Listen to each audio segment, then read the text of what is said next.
Part 1. Gid. That was the name he had been given, though no one could say by whom. It was a name without a past, without a family to anchor it. Just a word passed from one stranger to the next, like a worn coin changing hands. Yet, it was his, the only thing in the world that truly belonged to him.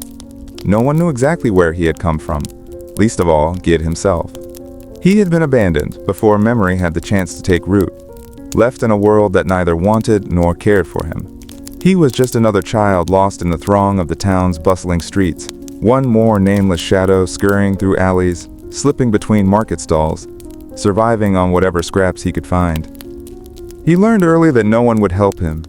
The world turned its back on those like him, the invisible ones. If he wanted food, he would have to work for it, if not with sweat, then with cleverness. He swept floors in smoke-choked taverns, dodging the drunken swipes of men who barely noticed him. He hauled buckets of water for blacksmiths, his thin arms trembling under the weight of the task. He shined shoes for merchants who barely spared him a glance, their minds occupied with coin and trade. And when there was no work to be found, he dug through the refuse of others, searching for anything edible, anything useful. Yet through it all, Gid never begged. Hunger clawed at him, cold bit into his bones, but he would not lower himself to pleading. Pride was a strange thing for a boy who had nothing, but it was the one thing he could call his own. If he was to survive, he would do it with his own two hands. And survive he did, not because anyone had shown him kindness, but because he had learned to fight for every breath, every mouthful of food, every sliver of warmth. He was small, but quick, overlooked, but observant, and if life had taught him anything, it was this: no one would give him a place in the world. He would have to carve one out for himself. By the time Gid reached manhood, life had left its mark on him in ways both seen and unseen. He had been shaped by hardship, molded by struggle, and tempered like steel by years of back-breaking labor. His hands, rough as tree bark and calloused from endless toil, bore the story of a boy who had never known softness. They were a worker's hands, a survivor's hands, scarred, cracked, and strong. He had spent his youth lifting, hauling, scrubbing, and scraping, always pushing forward, never pausing to dream of a life beyond survival. He was small for his age, short and wiry, his body lean but hardened, built not by good meals or careful training, but by necessity. Every muscle in his frame had been earned through effort, through carrying burdens no child should bear, through running when danger was near, through climbing when there was no other escape. His face, all sharp angles and deep-set shadows, made him look older than he was, as if the years had pressed their weight upon him too soon. The hollows of his cheeks, the piercing focus of his gaze, the way his lips rarely curved into a smile. It was the face of a man who had spent too long unseen. People did not look at him, and when they did not look long. Some whispered that he was ugly, that his features were too severe, his expression too guarded, but most simply didn't see him at all. He was a fixture of the streets, just another figure in the endless crowd, another nameless presence that faded into the background of the world. To them, he was a shadow, a ghost moving between alleyways and market stalls, dressed in whatever scraps he could find. His clothes were never new, never whole, always too big or too small, stitched and patched together so many times that they barely resembled the garments they had once been. He wore what he could, not what he wanted, and so he walked the streets like a man held together by fraying fabric, a patchwork of discarded things, much like his own life. And yet, despite the years of struggle, despite the cold indifference of the world, something inside him refused to fade. Beneath the armor of endurance, beneath the instinct to survive, there was still something raw, something painfully human. A longing. It was not for wealth. He had learned long ago that gold alone could not buy what he needed. It was not for power. Power belonged to men with names that carried weight, men who had never known what it was like to be invisible. No, what Gid longed for was something far more fragile, something that had always eluded him. Love, not the love of a stranger's fleeting kindness, nor the empty warmth of a temporary companion. He longed for something real, something that would not disappear like smoke in the wind. The kind of love that anchored a person, that made them feel seen. The kind of love that told a man he was not just surviving, he was living. But Gid knew better than to wish for such things. The world had never given him anything freely. Why would it start now? He had seen love from a distance, always just out of reach, like a warmth he could feel but never touch. He had watched lovers strolling through the market, hands brushing, words exchanged in voices so soft they barely seemed to exist outside the space between them. He had seen the way their eyes lingered, how they laughed as if the rest of the world had faded away. Love lived in the small gestures, stolen glances, fingers tracing along a wrist, a quiet whisper that made a girl smile like she had been given the world. And he had watched, always watching, knowing full well that no girl would ever look at him that way. He had seen boys his age, cleaner, taller, better dressed, flashing easy smiles at blushing girls. He had seen them puff up their chests, speak with confidence, make promises in voices brimming with charm. He had never envied them their words. Words were just sounds in the air. But he envied the way the girls listened, the way they leaned in as if what was being said mattered. Gid had never spoken to a girl, not truly. What would he even say? What could he offer? His hands were too rough, his face too sharp, his clothes too tattered. He had no home, no money, no future to lay before someone else and say, "This is what I can give you." No, love was not for men like him. But work. Work was something he understood. He threw himself into it, because what else was there? It kept his hands busy, his mind occupied, and if he worked hard enough, perhaps he could forget the things he would never have. He took whatever jobs he could, moving crates, hauling sacks of grain, sweeping out the corners of shops before sunrise, scrubbing floors until his knuckles bled. And then, by chance, or perhaps sheer persistence, he found his place in a bakery. It was the first time in his life that something had felt close to right. The scent of warm bread, thick in the air before dawn, the weight of dough beneath his fingers, pliant and alive, yielding to his touch in a way nothing else in his life ever had. The steady rhythm of kneading, shaping, watching something formless become something whole. It gave him a quiet kind of satisfaction, a sense of purpose that had always eluded him. The owner of the bakery, a gruff, broad-shouldered man who spoke in short, clipped sentences, was not cruel. He was not kind either, but he was fair, and to Gid, fairness was enough. The man gave orders, expected them to be followed, and did not waste words on unnecessary conversation. But in time, Gid came to realize that silence was its own form of trust. The owner never looked over his shoulder to make sure he was working. He never counted the loaves twice. He never questioned whether Gid would show up before dawn, because he always did. And his colleagues? They did not laugh at him. They did not sneer when he walked past, or call him names as so many others had. They did not go out of their way to speak to him, but neither did they look down on him. He was one of them, just another worker, another set of hands shaping dough, stoking the ovens, dusting flour from his arms before the sun rose over the rooftops. It was more than he had ever had, and for a man like Gid, that was almost enough. Almost. For years, Gid lived in the bakery's storage room, tucked away among towering sacks of flour and barrels of grain. It was dark, the air thick with dust, and in the winters the cold crept in through the cracks in the walls, settling into his bones. But it was safe. Safer than the streets, safer than alleyways where hunger and desperation turned men cruel. He curled up on a makeshift bed of old burlap sacks, his blanket no more than a ragged cloak he had found discarded in the marketplace.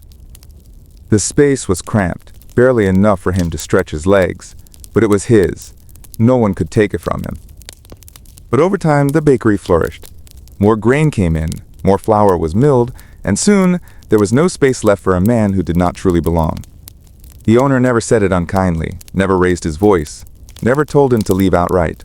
Instead, he simply told Gid that the storage room would be needed, his tone gruff but not cruel. It was not a dismissal. It was a nudge forward, a push toward something more. So with what little coin he had saved, Gid found himself a room. It was no grand chamber, not even a proper home, just a tiny rented space above a weaver's shop, where the scent of dye and damp wool clung to the walls. There was enough room for a narrow bed shoved into the corner, a rickety wooden chair, and a single shelf that stood uneven on the floor. The window, no bigger than a dinner plate, barely let in light, and the wind howled through its cracks on stormy nights. But it was his. No more sleeping curled in the shadows of a storeroom. No more waking up to the shuffle of sacks being moved beside him. He had a door that locked, a bed that was his alone. His days settled into a rhythm. Work, eat, sleep, repeat.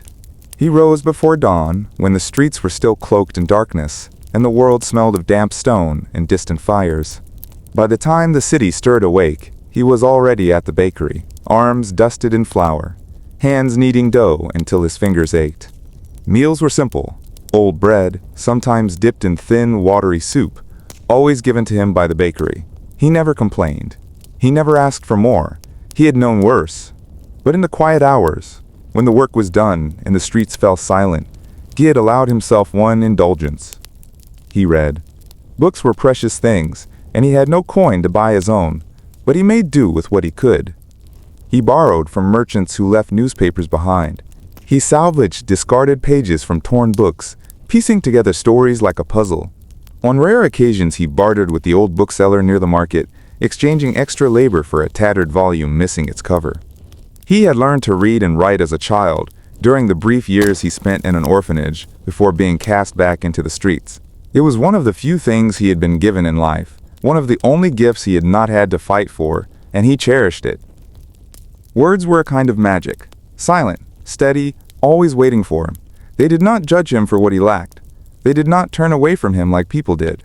In books, he could be anyone. He could be a hero, a traveler, a man with a purpose greater than simply surviving. And so, night after night, beneath the flickering glow of a candle that burned low too quickly, he lost himself in words. The letter that changed everything. It began with a fever. A simple illness, nothing serious. Just a relentless ache in his limbs, a rawness in his throat, and a heat behind his eyes that made the world blur at the edges. He had worked through worse before, pushing through exhaustion, ignoring the burn in his muscles, pretending he was fine. But this time, there was no pushing through. The moment his boss saw him swaying on his feet, his skin clammy, his breath coming too shallow, the decision was made for him. You're no good to me, half dead. Go home. Rest. Gid had never been sent home before. In all his years of working, he had never taken a day off. Work was his life, his purpose, his tether to the world. Without it, he felt unmoored, lost in the silence of a day that stretched far too long. The walls of his tiny room felt smaller than usual. The bed that had always been a place of brief, necessary sleep now felt unfamiliar beneath him. He tried to rest, but his body ached with restlessness, his mind refusing to quiet. Hours passed in slow increments, the weight of idleness pressing against him until he could stand it no longer. And so, out of boredom more than anything, he reached for the newspaper left behind by the weaver downstairs. It was old, the pages smudged with ink and the faint scent of dye, but it was something to occupy his mind. He skimmed through the headlines. Politics, crime, trade. None of it interested him. But then, near the back of the paper, tucked away between advertisements and notices, he found something different. The confessions section. It was a column of letters written by strangers and sent out into the world with no expectation of reply. Some were simple, fleeting thoughts, a regret, a missed opportunity, a memory that still lingered. Others were desperate pleas, raw and open wounds laid bare for whoever might read them. And then he found hers. The letter was different from the others. It was not a confession of sin, nor a lament of something lost. It was a quiet yearning, woven into ink-stained words. She wrote of loneliness. Not the kind that came from being alone in a room, but the deeper kind. The kind that sat in the chest, weighty and unshakable. She spoke of longing, of nights spent staring at the stars and wondering if somewhere, someone else was staring at the same sky, feeling the same ache. She wrote of waiting. For what, she did not know. Perhaps for a hand to reach out, for a voice to answer the one inside her head. Perhaps for something as simple as a letter. Gid read her words once, then again, and again. He had never met her. He did not know her name, her face, her voice. But in that moment, It didn't matter. He understood.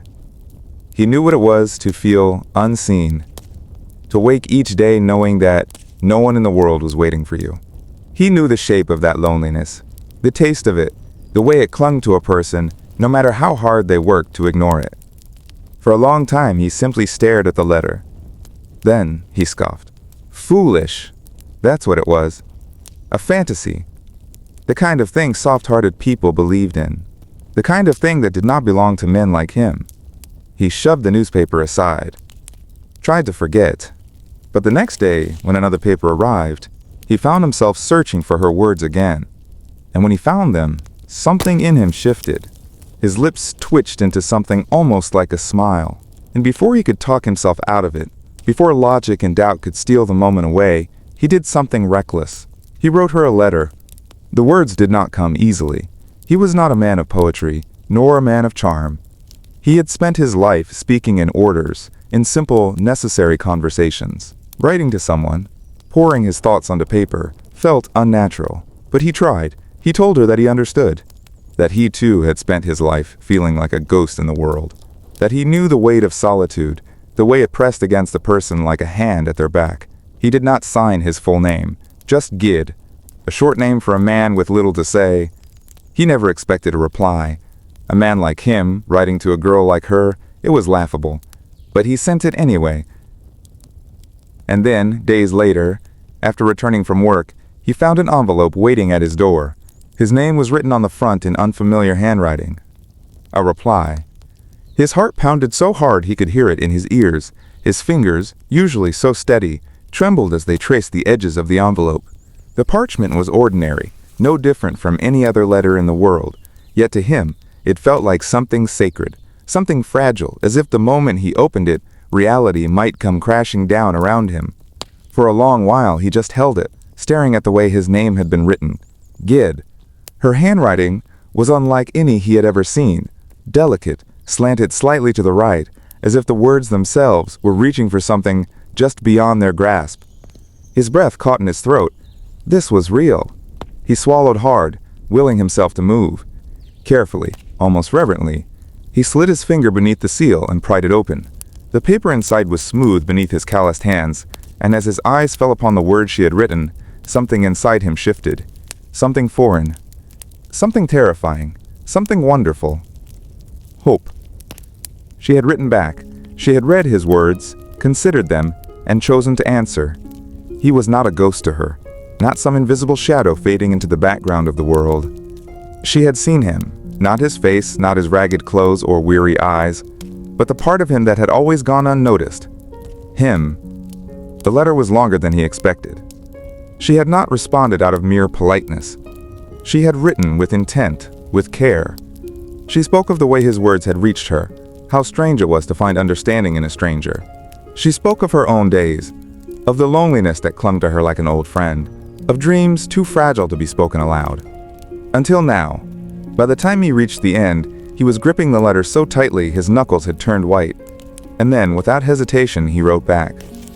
Thus began something he never could have imagined. Letters became a constant in his life. What started as a single exchange grew into something more, something deeper. The first few letters were hesitant, careful, as if they were both afraid of saying too much or too little. But with each reply, the walls between them began to crumble.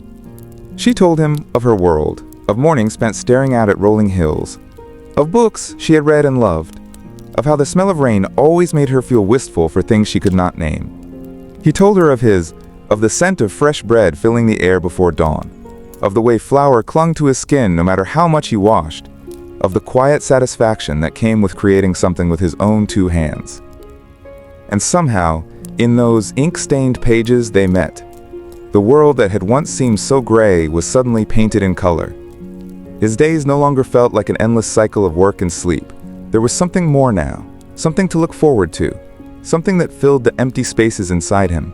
Every day he counted the days, waiting for the next letter to arrive. When he finally spotted an envelope slip beneath his door, his pulse quickened. Each letter was a window into something greater, something he had never allowed himself to hope for. And at night, as he lay in his narrow bed, staring up at the ceiling, he let himself dream. Dream of her, of meeting her, of seeing the face behind the ink. The journey begins. And then, one day, he made a choice. It was not an easy decision. It was not something he did on a whim, nor something he took lightly.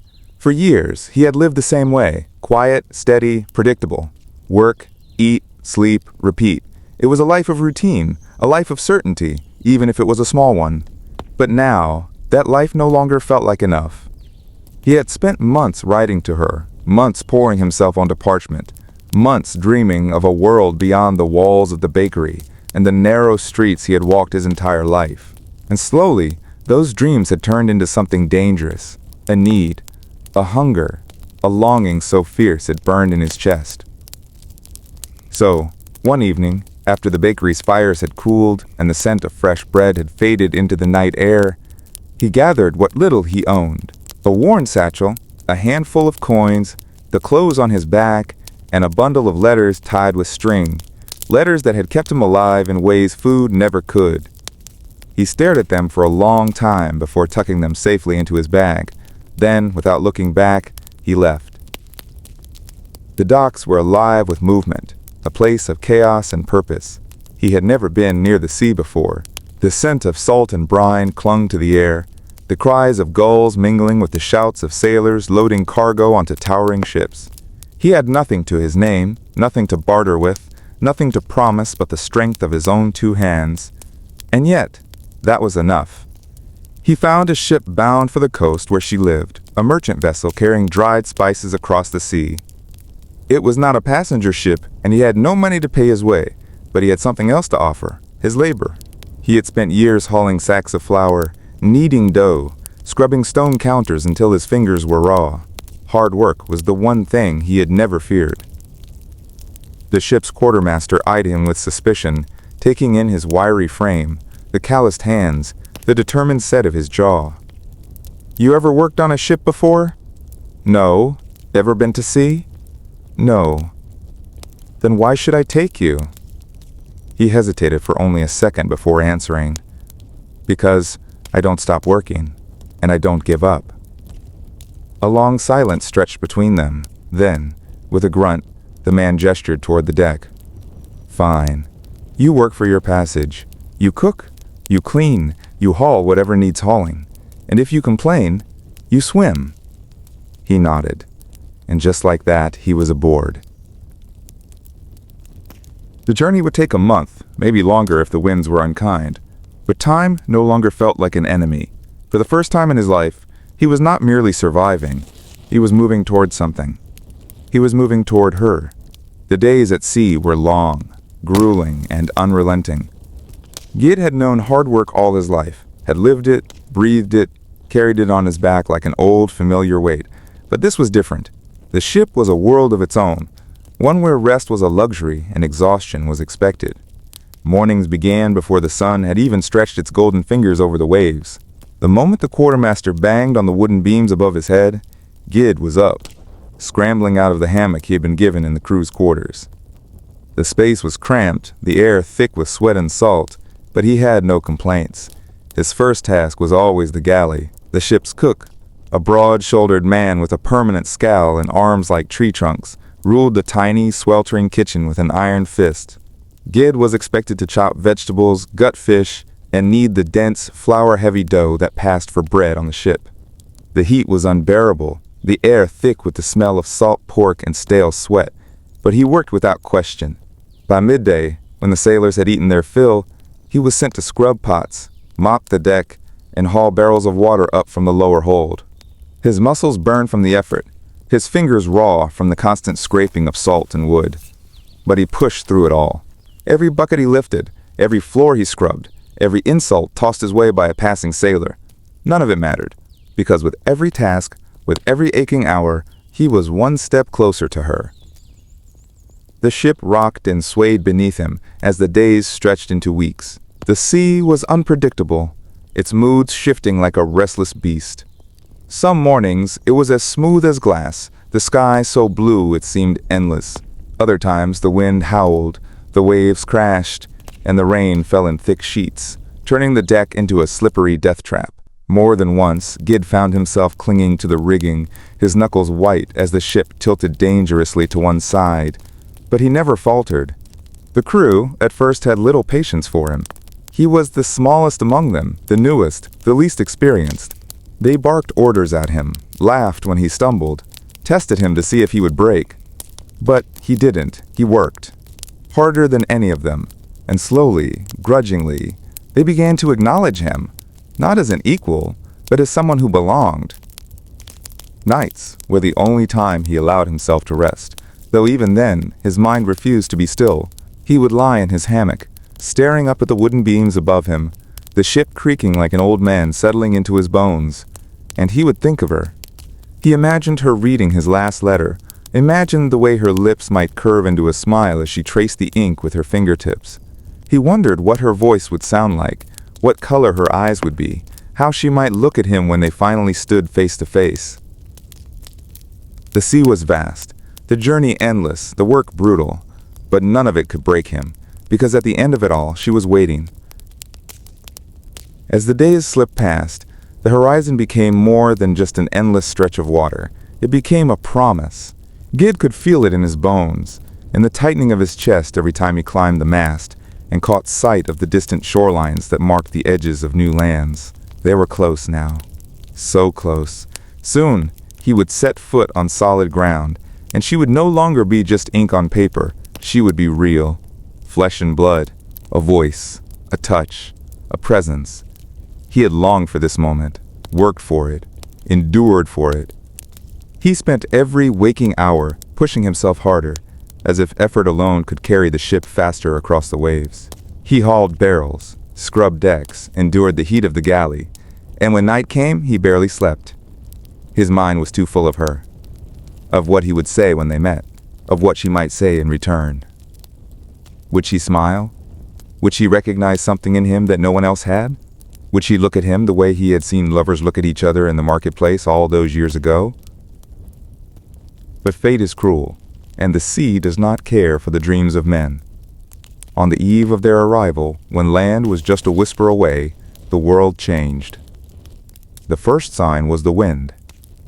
It came in sudden gusts, sharp and unnatural, rattling the ship's rigging and snapping loose sails like the crack of a whip. The men stirred, their easy banter fading into wary silence. Sailors knew the sea, and they knew when it was turning against them. The sky, once a vast canvas of blue, darkened. Heavy clouds gathered on the horizon, thick and angry, swallowing the sun whole. The waves grew restless, their once rhythmic rise and fall replaced by an uneasy churning. And then the storm came. It did not arrive gradually, did not creep upon them like a shadow in the night. It struck with the fury of an unleashed beast. Winds screamed through the masts, tearing at the sails like hungry claws. Rain fell in torrents, a wall of water so thick it stole sight and breath alike. The ship groaned, ancient wood bending under the strain as the sea rose to claim it. Men shouted orders, voices lost in the chaos. "Reef the sails," someone bellowed. "Hold the line," another cried. But it was useless. The storm was beyond command, beyond control. Gid fought against the wind, his fingers raw as he clung to the ropes, his body battered from every side. He had endured hardship before, had faced hunger and exhaustion and the indifference of the world. But this was something else. This was power. Unstoppable, uncaring. A wave, taller than anything he had ever seen, loomed above them. In the brief flash of lightning, he saw it in all its terrible glory, an enormous wall of water, black and unforgiving. It crashed down with the force of a hammer, splitting the deck in two. The ship screamed, wood shattered. Men were thrown into the air like rag dolls, their cries lost beneath the roar of the storm. Gid felt himself lifted, weightless for a brief, impossible moment. Then the world tilted, and he was falling, into the sea. The cold hit him like a fist, stealing the breath from his lungs. The water swallowed him whole, pulling him into its depths, turning the sky into a distant, unreachable blur. He thrashed, fought, but the ocean was relentless, dragging him deeper, deeper still. The ship, the men, the dream, everything was being torn away. For the first time since he had set foot on this journey, fear gripped him. Not the fear of pain, nor the fear of death, but the fear of never reaching her. He had come so far. He had fought for this. And now he was sinking. The sea had no mercy. The storm had no kindness. And Gid, the boy who had spent his life yearning for something more, was being swallowed by the darkness. The sea was a merciless beast, dragging him down into its cold, endless embrace. Gid fought. He kicked, thrashed, clawed his way upward, but the storm did not care. The waves crashed over him, forcing him under again and again, stealing the air from his lungs, the strength from his limbs. Salt burned his eyes, his throat, his chest. He surfaced for a fleeting second, just long enough to gulp in a desperate breath before another wave struck, flipping him like a scrap of paper in the wind. Was this how it ended? No. No. He could not let it. He had not come this far, had not endured so much, only to die here, alone, forgotten, swallowed by the sea. Through the churning chaos, his hands groped wildly, searching for anything. Anything to hold on to, anything to keep him afloat. His fingers brushed something solid. A piece of wood, torn from the wreckage of the ship. He lunged for it, clinging with everything he had, wrapping his arms around it as the waves tossed him like a toy. He gasped for breath, coughing up seawater, his body shivering violently from the cold, but he was alive. Barely.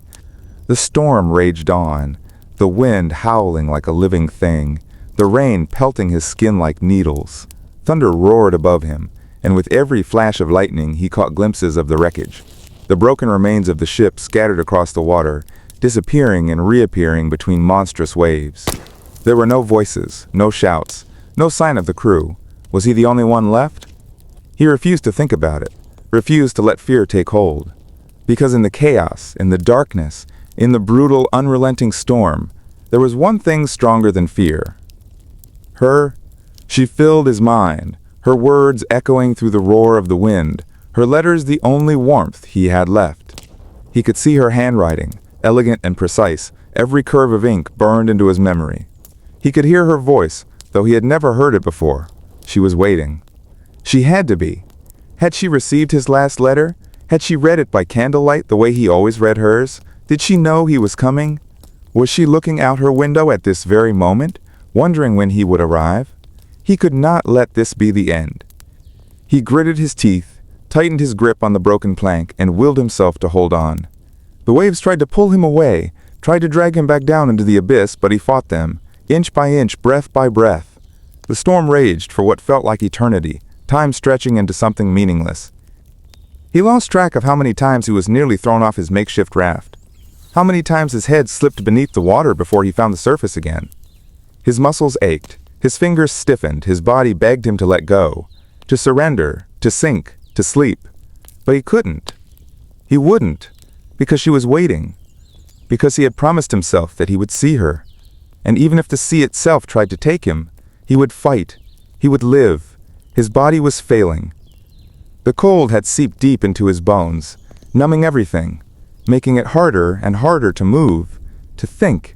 His grip on the broken plank loosened with every passing moment.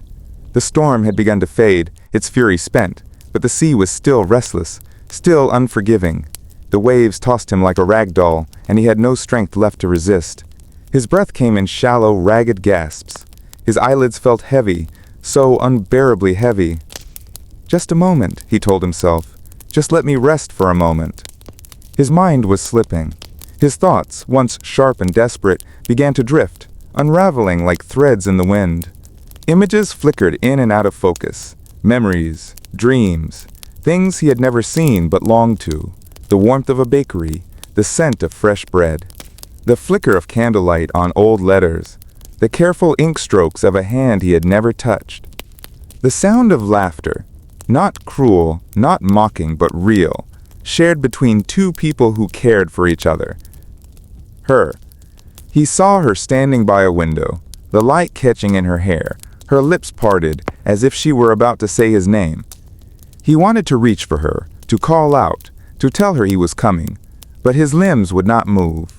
The sea rocked him gently now, as if cradling him, lulling him into something peaceful. His vision blurred, the world darkening at the edges. The roar of the waves, the howl of the wind, even the pounding of his own heart. It was all fading.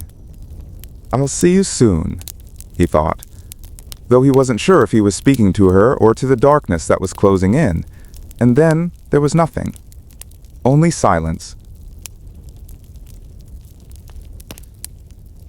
Gid's consciousness drifted between waking and dreaming, his mind struggling to latch onto reality. His eyelids fluttered, and a piercing light flooded his vision. His head throbbed. A strange world came into focus, though his sight was still blurred and unsteady. Even in his disoriented state, he knew this was no place he had ever seen before. It was alien, surreal, and breathtaking all at once. He lay sprawled on a beach, unlike any he had known. The sand beneath him wasn't golden or white, but a soft, muted silver, sparkling under the unfamiliar sky.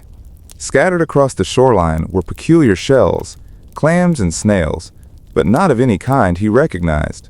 Their empty homes were a brilliant shade of blue, almost glowing under the sunlight, as if kissed by some unknown magic. The pebbles strewn along the shore were mesmerizing. They weren't dull gray or brown like the ones back home, but a dazzling array of colors.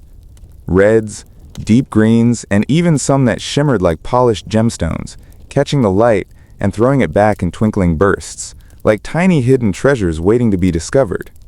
Gid pushed himself up on his elbows, his body aching, and turned his gaze toward the towering trees beyond the shore.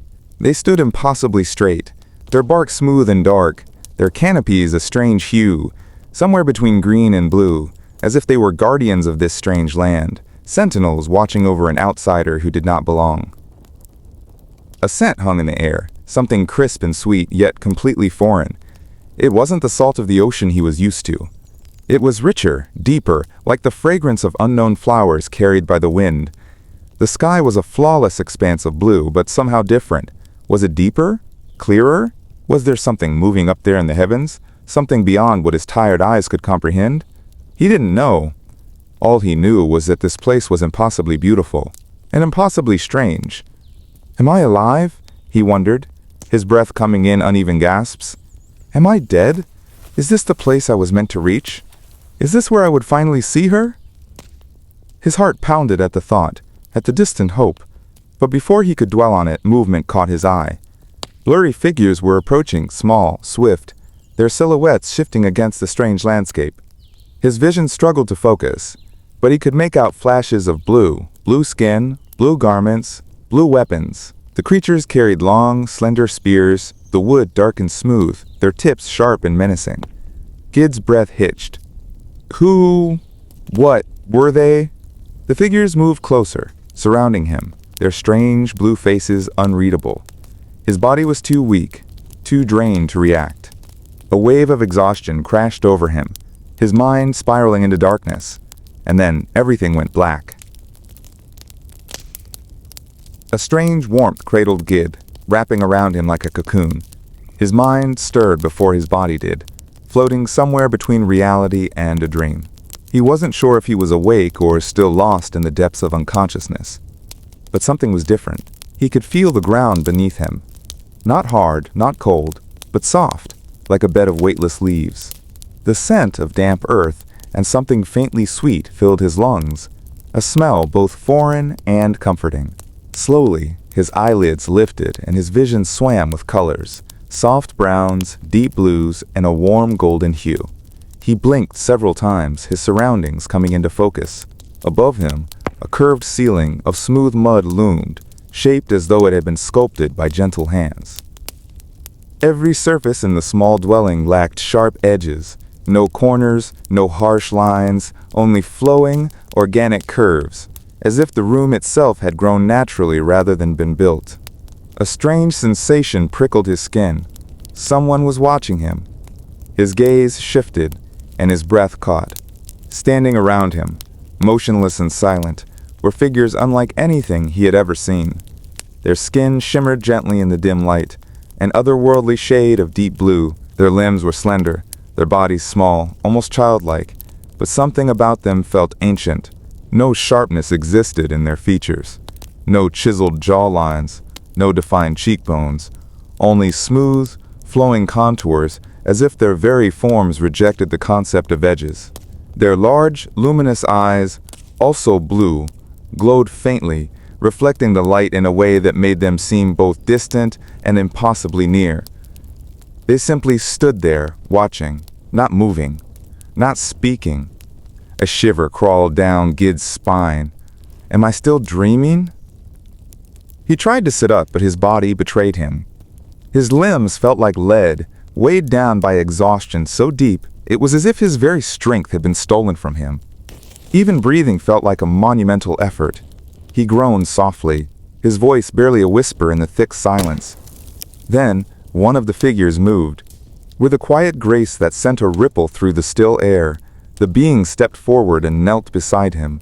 Up close, its skin seemed almost translucent, pulsing faintly with an inner glow. It carried a small, rounded bowl, crafted from the same strange material as the hut itself, filled with something steaming and fragrant. Without a word, the creature dipped a wooden spoon into the liquid and gently brought it to Gid's lips. For a moment he hesitated. The silence, the unknown.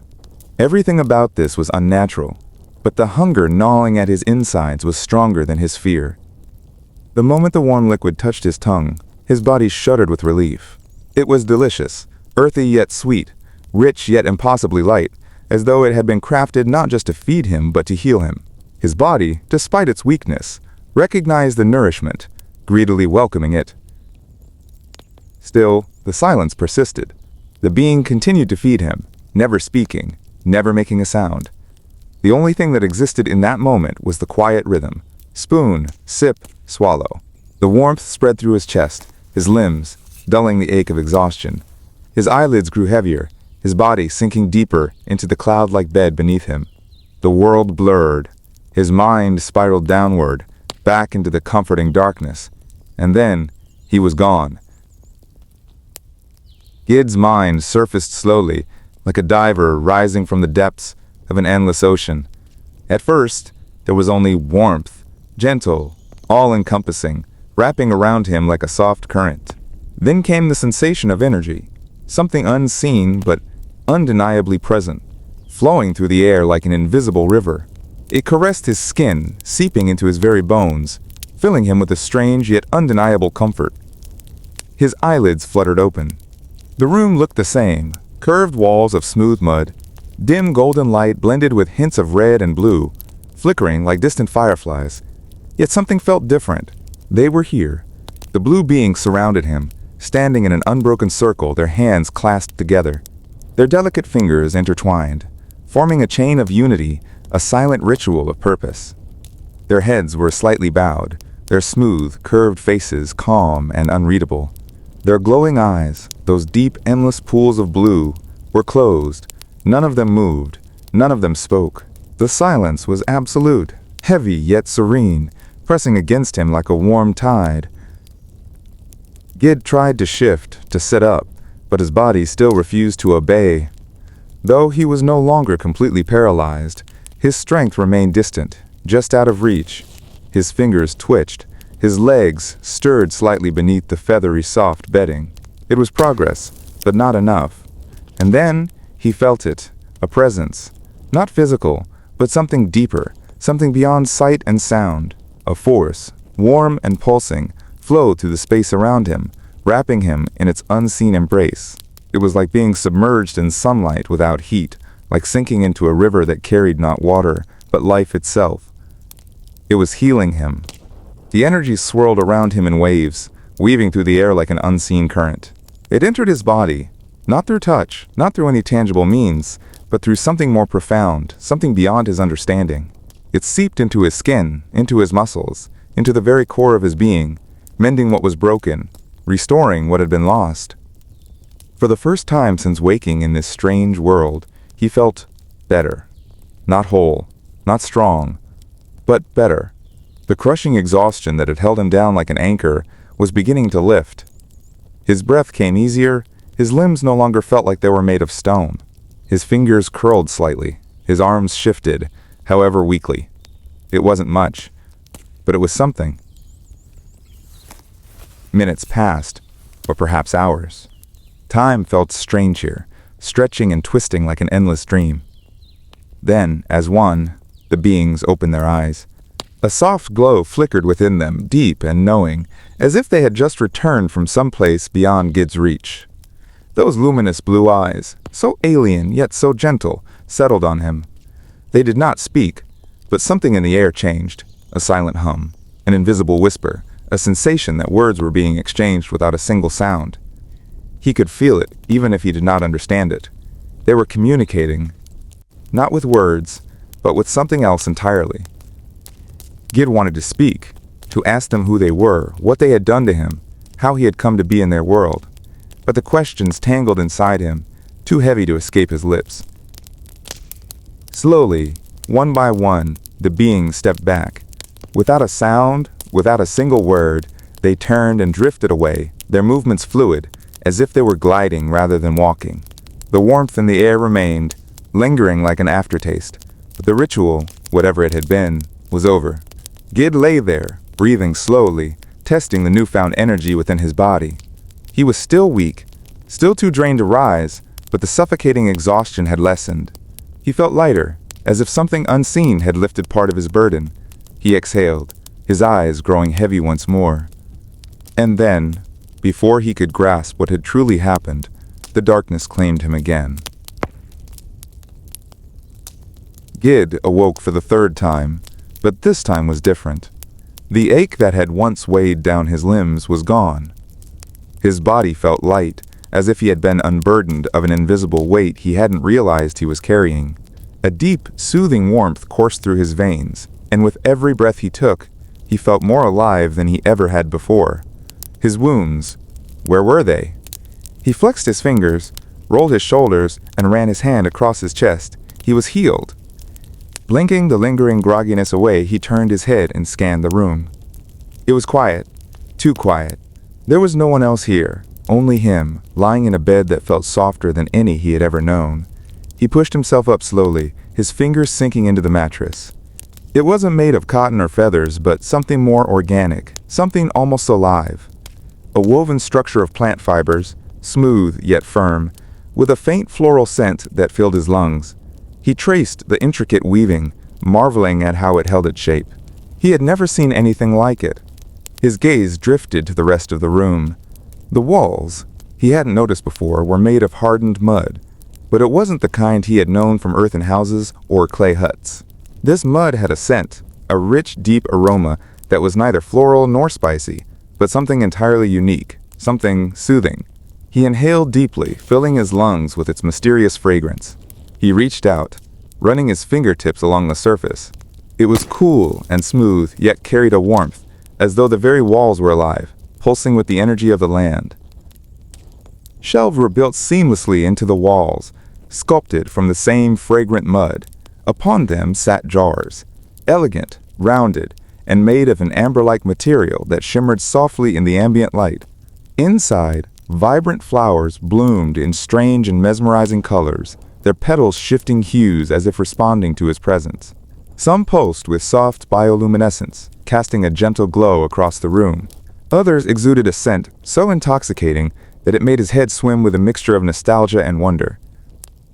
Slowly, Gid swung his legs over the side of the bed, his feet touching the smooth, cool surface of the floor. He pushed himself upright, steadying himself as he took his first steps. He moved cautiously at first, as if expecting his legs to fail him, but they held strong, stronger than ever. With growing confidence, he walked toward the nearest wall, brushing his fingers along its surface, feeling the soft, earthy texture. Then his eyes landed on the window. Something pulled him toward it. He stepped forward and leaned out, his breath catching in his throat as the world beyond the walls unfolded before him. It was breathtaking. The village sprawled below, in a mesmerizing blend of nature and architecture. Houses, rounded at the edges, sculpted seamlessly from the same fragrant mud, rose like gentle mounds from the earth, their roofs curved and adorned with flowering vines that cascaded down in vibrant waterfalls of color. The pathways between them were not the rigid streets of stone or dirt he was used to, but winding tracks lined with glowing moss and smooth river stones, creating a natural, almost sacred flow through the village. Pools of crystal-clear water reflected the golden light of the sun, their surfaces rippling as fish darted beneath, their scales flashing like tiny gems. Towering trees with colossal trunks stretched toward the sky, their canopies forming a natural umbrella of shade, casting dappled light over the land below. Birds of brilliant hues flitted between the branches, their songs a harmony that seemed almost orchestrated by the wind itself. Fences, made of intertwined wood and flowering vines, bordered the village, not as barriers, but as artistic expressions of nature's beauty. Streams meandered through the land, their water so pure they sparkled, carrying the scent of fresh rain and blooming flowers. Gid stood there, overwhelmed, awestruck, his heart pounded with a mixture of disbelief and exhilaration. Was this real? Had he somehow stumbled into a dream? His fingers clenched against the windowsill, grounding himself in reality. No, this was real. A newfound confidence surged through him. He turned away from the window, his pulse steady, his mind alive with curiosity. With a firm inhale, he reached for the wooden door, its surface smooth and warm beneath his touch. He pushed it open. A gentle breeze greeted him as he stepped outside.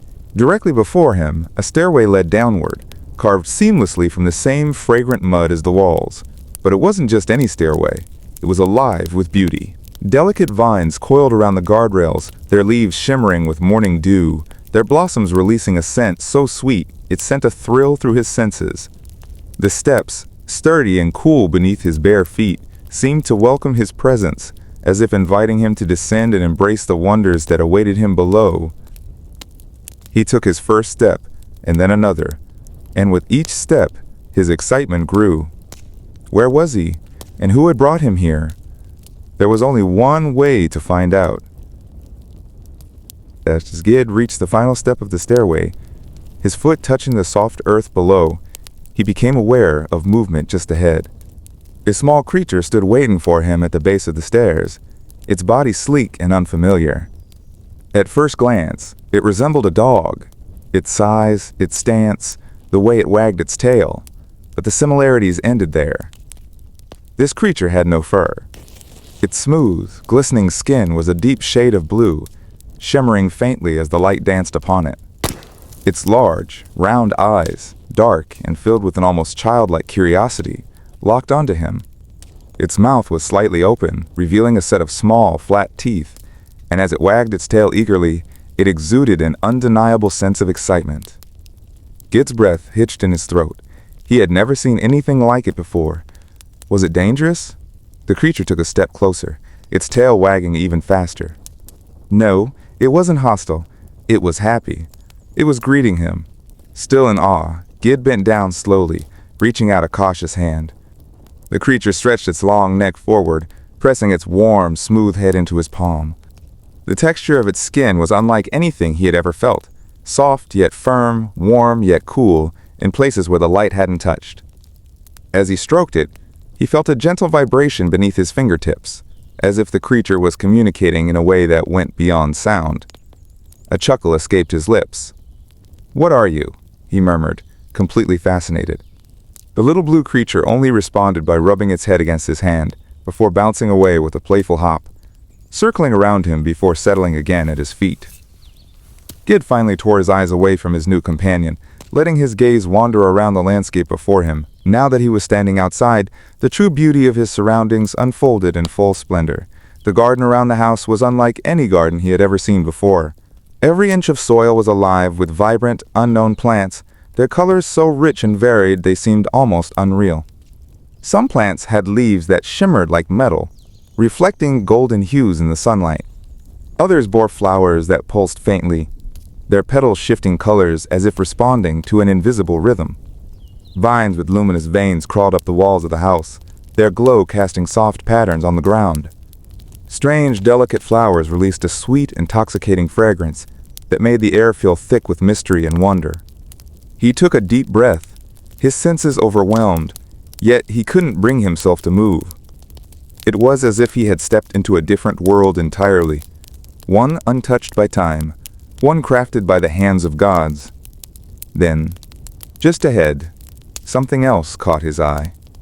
A pool of water, its surface still and glass-like, nestled among the lush greenery. Drawn to it, Gid stepped forward. the blue creature padding beside him. As he neared the pool's edge, his breath caught once more. Beneath the surface, dozens of fish glided gracefully, their bodies unlike any he had seen before. Their scales were an iridescent blue, reflecting the sunlight in shifting patterns of sapphire and silver. Each time they moved, their scales caught the light, sending ripples of glimmering brilliance across the water. It was as if tiny gemstones had come to life, swimming in mesmerizing synchronization. As if sensing his presence, the fish suddenly turned toward him, moving as one. They gathered near the edge, their large, luminous eyes gazing up at him, their mouths parting slightly as if to speak. It wasn't just movement. It was recognition. They were greeting him, welcoming him. Gid knelt down, utterly mesmerized, watching as the water rippled gently with their movement. He reached a hand toward the surface, his fingers hovering just above the water. The fish didn't scatter. They stayed, waiting, shimmering like living jewels beneath his gaze. A sense of connection, of something deeper than simple curiosity, filled him. What was this place? How could everything here, every plant, every creature, feel so alive, so aware? Then, suddenly, a soft pressure rested on his shoulder. Gid's entire body tensed. A chill ran down his spine, and for a brief moment, fear surged through him. Slowly, he turned his head. Standing just behind him was a figure, a small, childlike being, its smooth skin the same deep blue as the creature that had greeted him. Its large, gentle eyes gazed at him with quiet understanding. Gid's heartbeat thundered in his chest, but as he met the being's gaze, the fear began to ebb away. He knew these creatures. They were the ones who had taken care of him. And now, one of them was standing before him, watching him with silent patience, waiting. A feeling of calmness settled over him. Gid took a deep breath, steadying himself. His heart still pounded from the shock of seeing the blue figure so close, its large blue eyes studying him with an intensity that was neither threatening nor unkind, just patient. Swallowing his nerves, he asked, "Who are you?" The words felt strange in the stillness of this world, as if they did not belong. His voice seemed loud, almost intrusive, in the profound silence that surrounded him.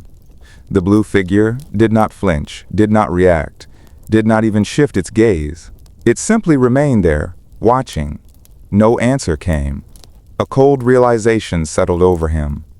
Speaking might not be their way of communicating. Before he could try again, the blue figure raised its arm in a slow, deliberate motion, its slender fingers extending toward the open space beyond them. At first, nothing happened. Then, from the surrounding landscape, more figures emerged. They did not rush toward him. There was no hurried movement, no eager scramble, only quiet, measured steps, as if they were flowing toward him rather than walking. They came from behind the trees, from around the mud-formed houses, from beyond the glistening pools of water. One by one they gathered, their silent presence growing denser by the second. Dozens, then more. Within moments, there were over 100 of them. They encircled him, their smooth, blue skin reflecting the soft light of this strange world, their small, childlike frames standing motionless. Their blue eyes studied him, curious, cautious, but not fearful. If anything, they seemed welcoming. Still, no one spoke. Then, almost in unison, the figures turned to one another, exchanging glances. Some of them nodded subtly, as if sharing a silent agreement, though no sound passed between them. It was a silent conversation, one Gid was not part of, one he did not understand. Then, from the middle of the crowd, a figure stepped forward. Unlike the others, this one bore intricate patterns along its body, dark swirling stripes that followed the curves of its limbs and wrapped around its torso like natural tattoos. Its presence was different, heavier, more commanding though not forceful. The other figures instinctively made way for it, parting like water as it approached. It walked with a quiet grace, its every step deliberate, its gaze locked onto Gid with an unreadable intensity. As it neared him, Gid felt an inexplicable energy in the air, something beyond words, beyond sound. It was as if this being carried something within it that was meant to be understood not with ears, but with the very core of his being. Then, without hesitation, the figure reached out and took Gid's hand. Its grip was firm, yet impossibly gentle. The moment their skin touched, a faint warmth spread through Gid's palm, not unlike the sensation he had felt when he had petted the dog-like creature earlier. It wasn't just a touch, it was something more.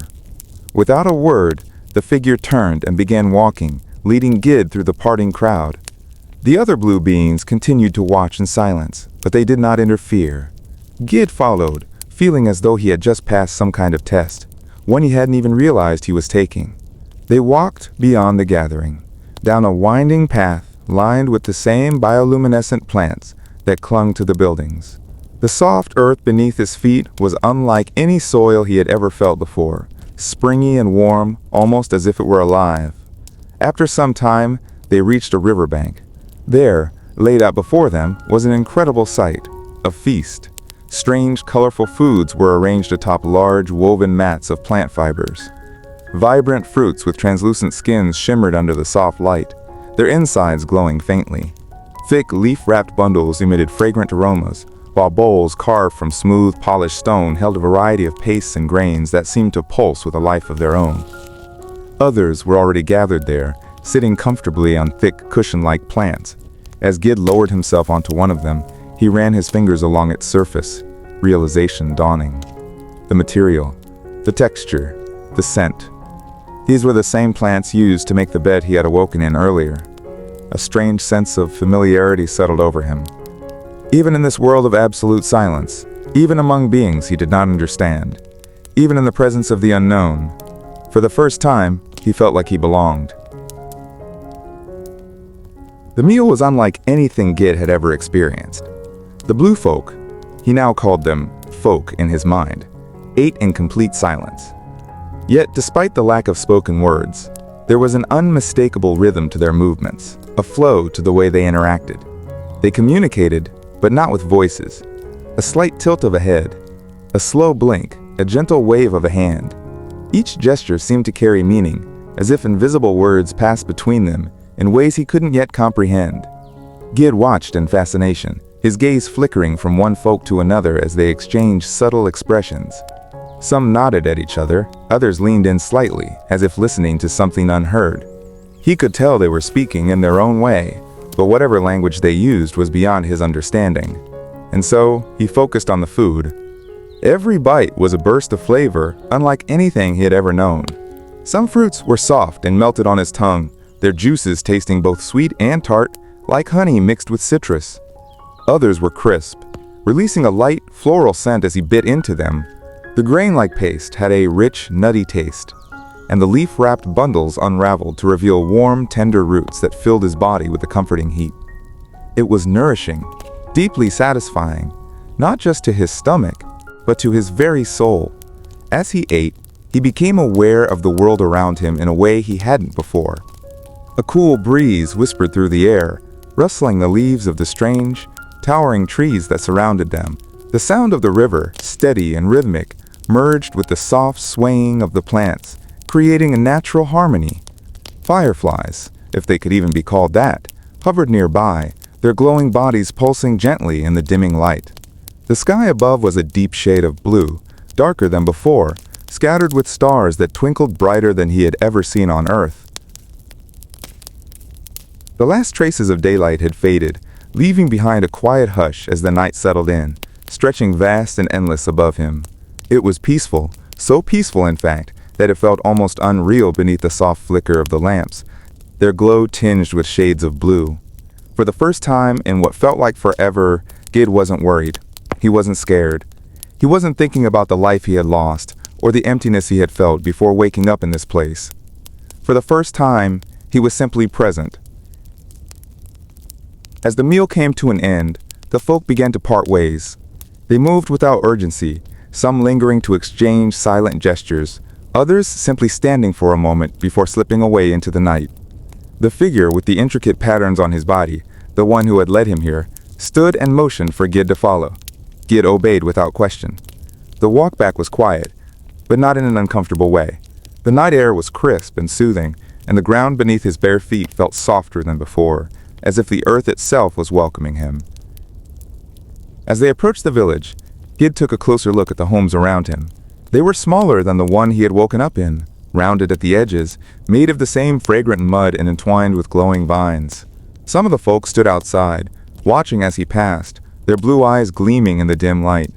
He still couldn't tell what they were thinking, but there was no fear in their gaze, only curiosity. Then, as they reached the structure he had first woken up in, a realization struck him. It was much larger than the other homes. Not just a little bigger, significantly so. It had broader walls, higher ceilings, and a communal feel to it. Unlike the cozy, individual homes that dotted the village, this place seemed built for gatherings. A meeting place. A shelter. They must have placed him here because he was bigger than them.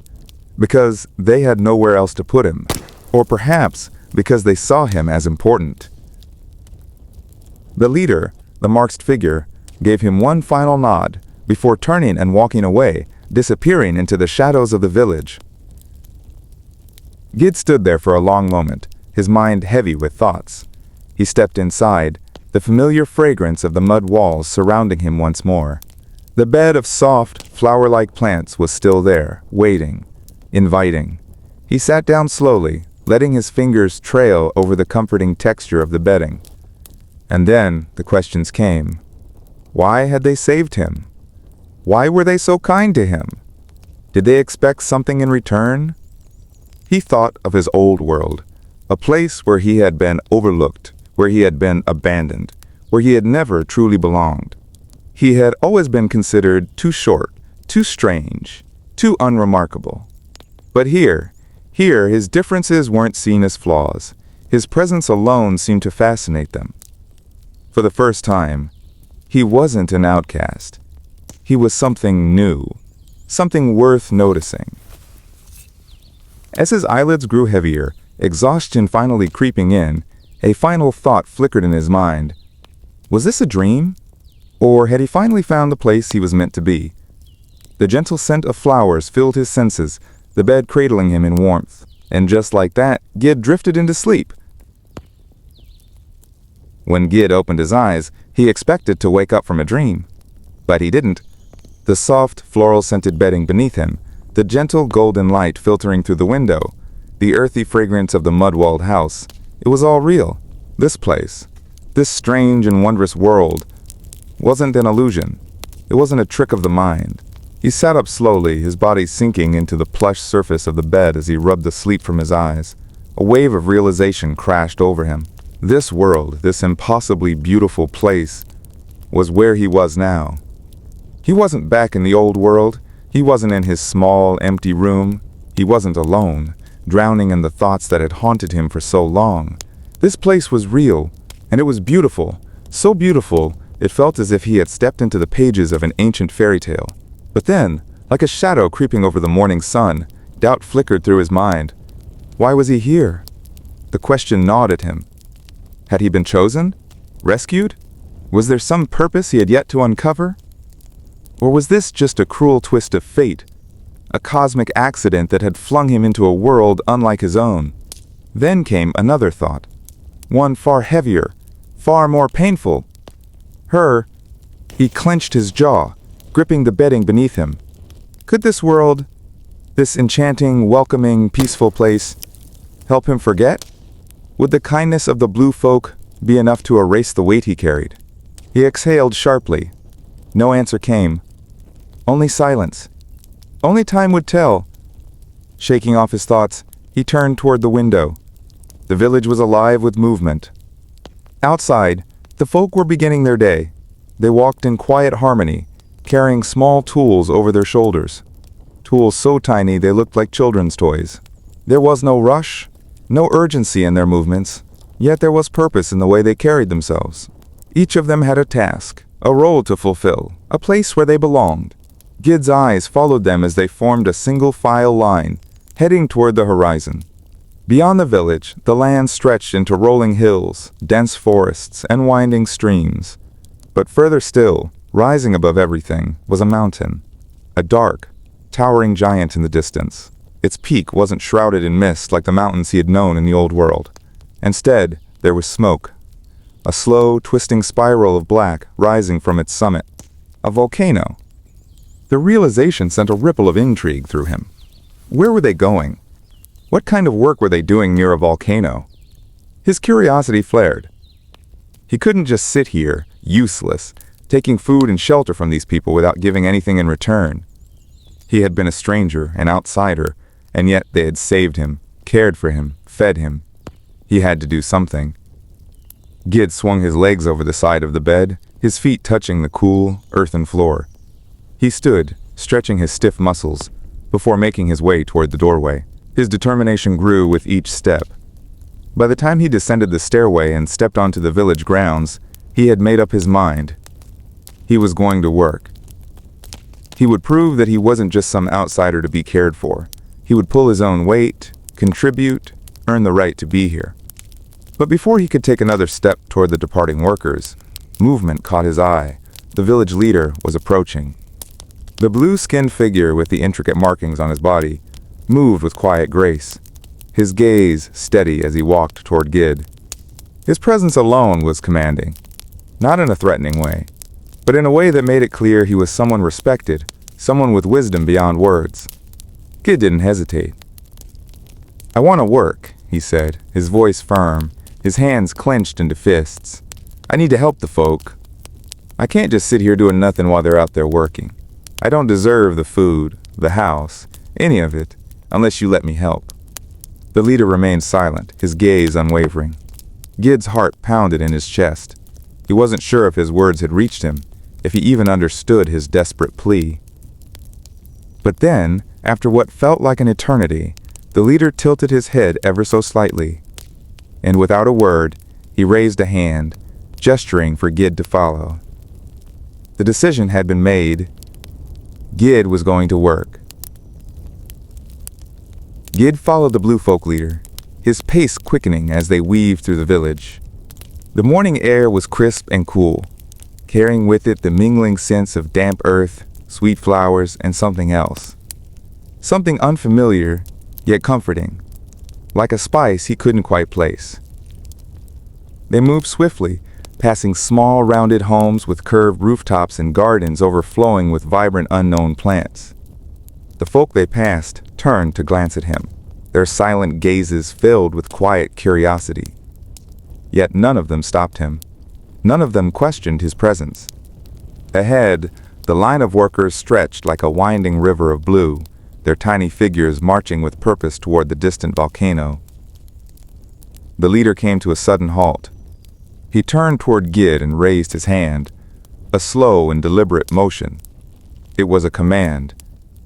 No, an invitation. Gid hesitated only for a moment before stepping forward, falling into place among the silent workers.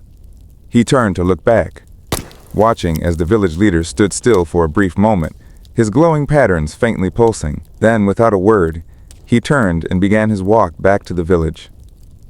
With every step, his figure faded into the distance, dissolving into the golden morning light. Gid turned forward. He was alone among them now, but he wasn't afraid. These folk were peaceful. He could feel it, like an unspoken truth humming in the air around them.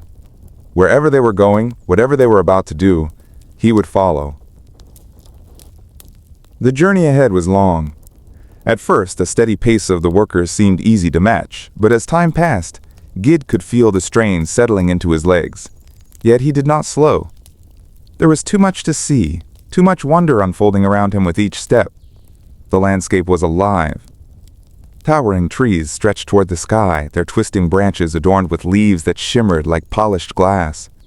Vines of deep violet curled along the trunks, their tendrils shifting as if they could feel the air moving around them. The ground was scattered with smooth stones, some a deep, rich blue, others swirling with colors so vivid they looked as if they had been painted by hand. Each time his foot brushed against one, it felt strangely warm, as though the earth itself held a quiet energy. As they moved deeper along the path, Gid caught sight of movement in the distance. At first, he thought it was the wind rustling the tall grass, but then he saw them, creatures unlike anything he had ever encountered.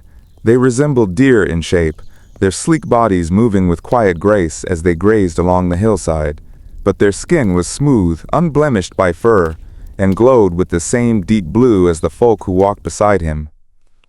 Each creature had a single horn spiraling upward from its forehead, twisting like an elegant sculpture and ending in a sharp, pointed tip. They were watching. Not the blue folk, him. Their large, luminescent eyes fixed on him with silent intensity, their heads tilting ever so slightly as if assessing him. Gid felt the weight of their gaze but did not falter. He wasn't sure if they saw him as a threat, an outsider, or simply something new, something different. Then, just as quickly as they had appeared, the creatures returned to their grazing, their interest in him fading like a passing breeze. The journey continued. The air grew warmer, thick with the scent of earth and something unfamiliar, something powerful. Ahead, the land began to change. The towering trees gave way to an expanse of cultivated land, gardens stretching in neat yet wild arrangements. The colors were richer here, deeper, as if life itself thrived more fiercely in this place. The volcano towered over the land, a colossal force of nature, its jagged peak lost in the swirling haze of thick smoke. From its core, molten rivers of deep blue magma pulsed and churned, their eerie glow casting flickering lights across the darkened rock. The magma oozed and cracked, shifting like a living thing, its surface veined with streaks of an even darker, almost blackened blue. Smoke billowed endlessly into the sky, twisting in slow, ghostly spirals, as if the mountain itself was breathing, alive, ancient, and full of untamed power.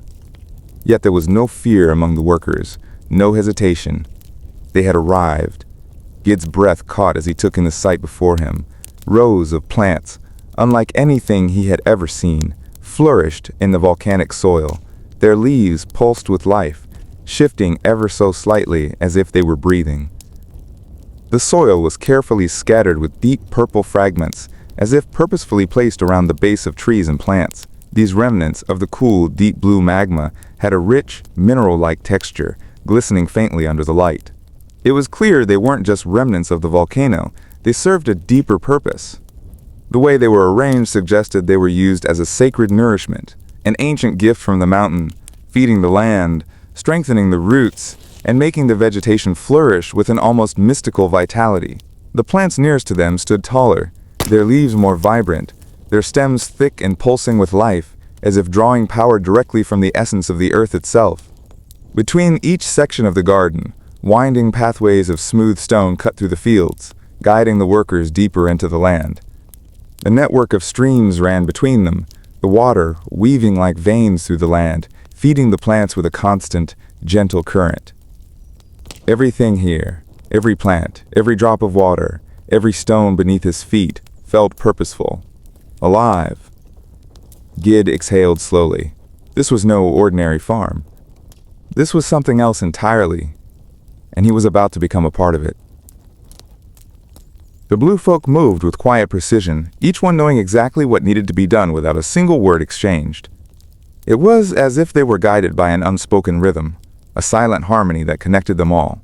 No orders were given, no instructions shared, yet every movement was purposeful, every action fluid. Gid stood at the edge of the plantation, watching in fascination. He observed their every motion, the way they carefully handled the plants, the delicate way they placed the deep purple fragments at the base of each tree, the effortless cooperation between them. Though he could not understand their silent language, their body movements spoke volumes. There was no rush, no wasted effort, just steady, patient work. He took his time, studying each step, the way they dug gently around the roots, how they directed the flowing water with simple hand movements, how they pressed the soil in a way that almost seemed ritualistic. He wanted to do it right. Once he felt confident, he stepped forward and grabbed one of the tools, a small, intricately crafted shovel-like instrument. Its head was crafted from a shell, resembling that of a clam, with a faint shimmer unlike anything he had seen before. The handle was wrapped in soft plant fibers, smooth against his fingers, but as he held it, he quickly noticed a problem. It was too small for his hands. Undeterred, Gid adjusted his grip and began working. Since the plants and trees here were entirely unfamiliar to him, he focused on the simpler tasks. He gathered the deep purple nourishments with his hands, carefully placing them at the base of each plant, making sure they were evenly distributed. He watched as the soil seemed to absorb the fragments, the plants standing a little taller as if drawing strength from the ancient minerals. Next, he moved to the streams that crisscrossed the plantation. The water was pristine, flowing gently through the channels carved between the fields. He cupped his hands, letting the cool liquid pool in his palms, before carefully pouring it onto the roots of the nearest plant. He repeated this process over and over, moving methodically through the field, watering the plants by hand. Despite his efforts, he could tell that his progress was slow. The tools were not made for him, and his unfamiliarity with their methods meant he could only do so much. But the blue folk never showed any sign of frustration or impatience. They worked around him, acknowledging his presence with small nods and gentle gestures, as if silently welcoming him into their way of life. As the day stretched on, Gid found himself lost in the work. The sun cast a warm golden hue over the land, and a gentle breeze carried the fresh, earthy scent of the plants. Every so often, he would glance up at the towering volcano in the distance, its deep blue magma pulsing faintly beneath a veil of swirling smoke. The landscape was so breathtaking, so unreal, that it hardly felt like work at all. By late afternoon, the blue folk moved on to harvesting. They selected certain plants with care, plucking leaves and roots that would later be used for the evening meal. There was no talking, no waste, only what was needed. Gid watched as they handled each plant with reverence, as if honoring the land for its gift. When the work was finally done, a silent signal passed through the group. One by one, the blue folk stood, dusting their hands free of soil. Without any command, they naturally fell into formation, forming a calm, orderly line. Gid followed their lead, stepping into place as the silent procession began its journey back to the village. The path home was bathed in the golden light of the setting sun, the trees casting long shadows across the land. Fireflies, if that's what they were, began to appear, their soft glow flickering in the air like tiny floating stars. As they walked, Gid glanced around at the folk beside him. He had worked alongside them, shared in their labor, and now he was returning with them, part of their silent march home. As Gid and the other workers returned to the village, he noticed a familiar figure standing at a distance, watching him in silence. It was the village leader, his small frame motionless against the backdrop of the glowing evening sky. Though the leader made no sound, there was something commanding in his presence, something that made Gid feel like he had been expected. A single gesture from the leader's hand was enough. Gid understood he was to follow. They walked together through the heart of the village, the paths now illuminated by the soft glow of strange, bioluminescent flowers that bloomed as night settled in. Their petals pulsed gently, casting an ethereal shimmer across the ground, making every step feel like a passage deeper into the unknown. Then they arrived. Before Gid stood a house, no different from the others, yet something about it felt personal. Its rounded edges, the way the walls curved seamlessly into the ground, the way the mud surface held that familiar soft fragrance. This was meant for him. He stepped forward, peering through the open doorway. Inside, everything was beautiful, yet unmistakably small. The bed, the furniture, the shelves, all crafted with the same meticulous care as everything else in the village, but built for the blue folk, not for someone of his size. Realizing he wouldn't fit comfortably inside, he turned and made his way to a large, smooth rock beside the house. The rock was warm beneath his fingers, as if it had absorbed the last remnants of the day's light. Around it, clusters of delicate flowers swayed gently, their colors shifting under the soft glow of the bioluminescent plants. Seated on the rock, Gid took in his surroundings. That's when his eyes caught something in the open-air kitchen just beside the house. A blue folk figure was there, preparing something over a raised fireplace. Like everything else, the kitchen was crafted from the village's signature mud architecture, complete with a chimney that released wisps of fragrant smoke into the cool evening air. Gid's eyes widened as he focused on the fire itself. It was unlike any fire he had ever seen. At its core, deep blue flames danced alongside streaks of red and yellow, merging in a mesmerizing display. The fire emitted a strange yet pleasant scent, a mixture of earth and something entirely foreign. Beneath the flames, instead of traditional wood or coal, chunks of deep purple fragments burned steadily, their surfaces glowing faintly as they fueled the fire. The blue folk tending the fire stirred a thick, aromatic mixture inside a mud jar. Even from where he sat, Gid could smell it, rich, hearty, and unfamiliar, yet undeniably delicious. After some time, the village leader and the cook emerged from the kitchen, each carrying plates of food. They approached Gid and, with a few simple gestures, beckoned him to follow them. They led him to a garden, where a low wooden table and several small chairs were arranged beneath the open sky. Beautiful lanterns, crafted with sturdy hardwood frames and delicate translucent plant sheets, hung from the surrounding trees. The sheets, with a gentle blue tint, acted like glass, allowing light to pass through but diffusing it into a soft glow.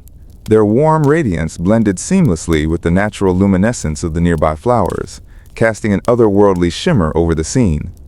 As the leader placed a small, smooth lamp at the center of the table, Gid's attention was immediately drawn to it. Inside, burning with a slow, steady flame, were the deep purple fragments. Unlike the campfires of his old world, this light was almost hypnotic, pulsing gently, shifting between shades of violet and blue, casting an otherworldly glow over their meal. Taking his place on the soft grass, since the chairs were too small for him, Gid watched as the blue folk calmly began eating. There were no words, no conversation, yet the way they exchanged glances, the subtle nods, the way their hands moved, it was clear they were communicating. As Gid took his first bite, the flavors burst across his tongue, rich and complex, unlike anything he had ever tasted. He wanted to compliment the meal, to express his appreciation. But how? Instead, he simply looked up at the two blue folk, offering them a smile and a slow nod. They met his gaze, their expressions calm, their eyes filled with quiet understanding. No words were spoken, yet somehow they knew. After the meal, the leader rose and gave a quiet yet deliberate gesture. Understanding the unspoken command, Gid stood and followed him through the tranquil village. The night was alive with the soft glow of bioluminescent flowers, their gentle pulses of light swaying in the cool breeze.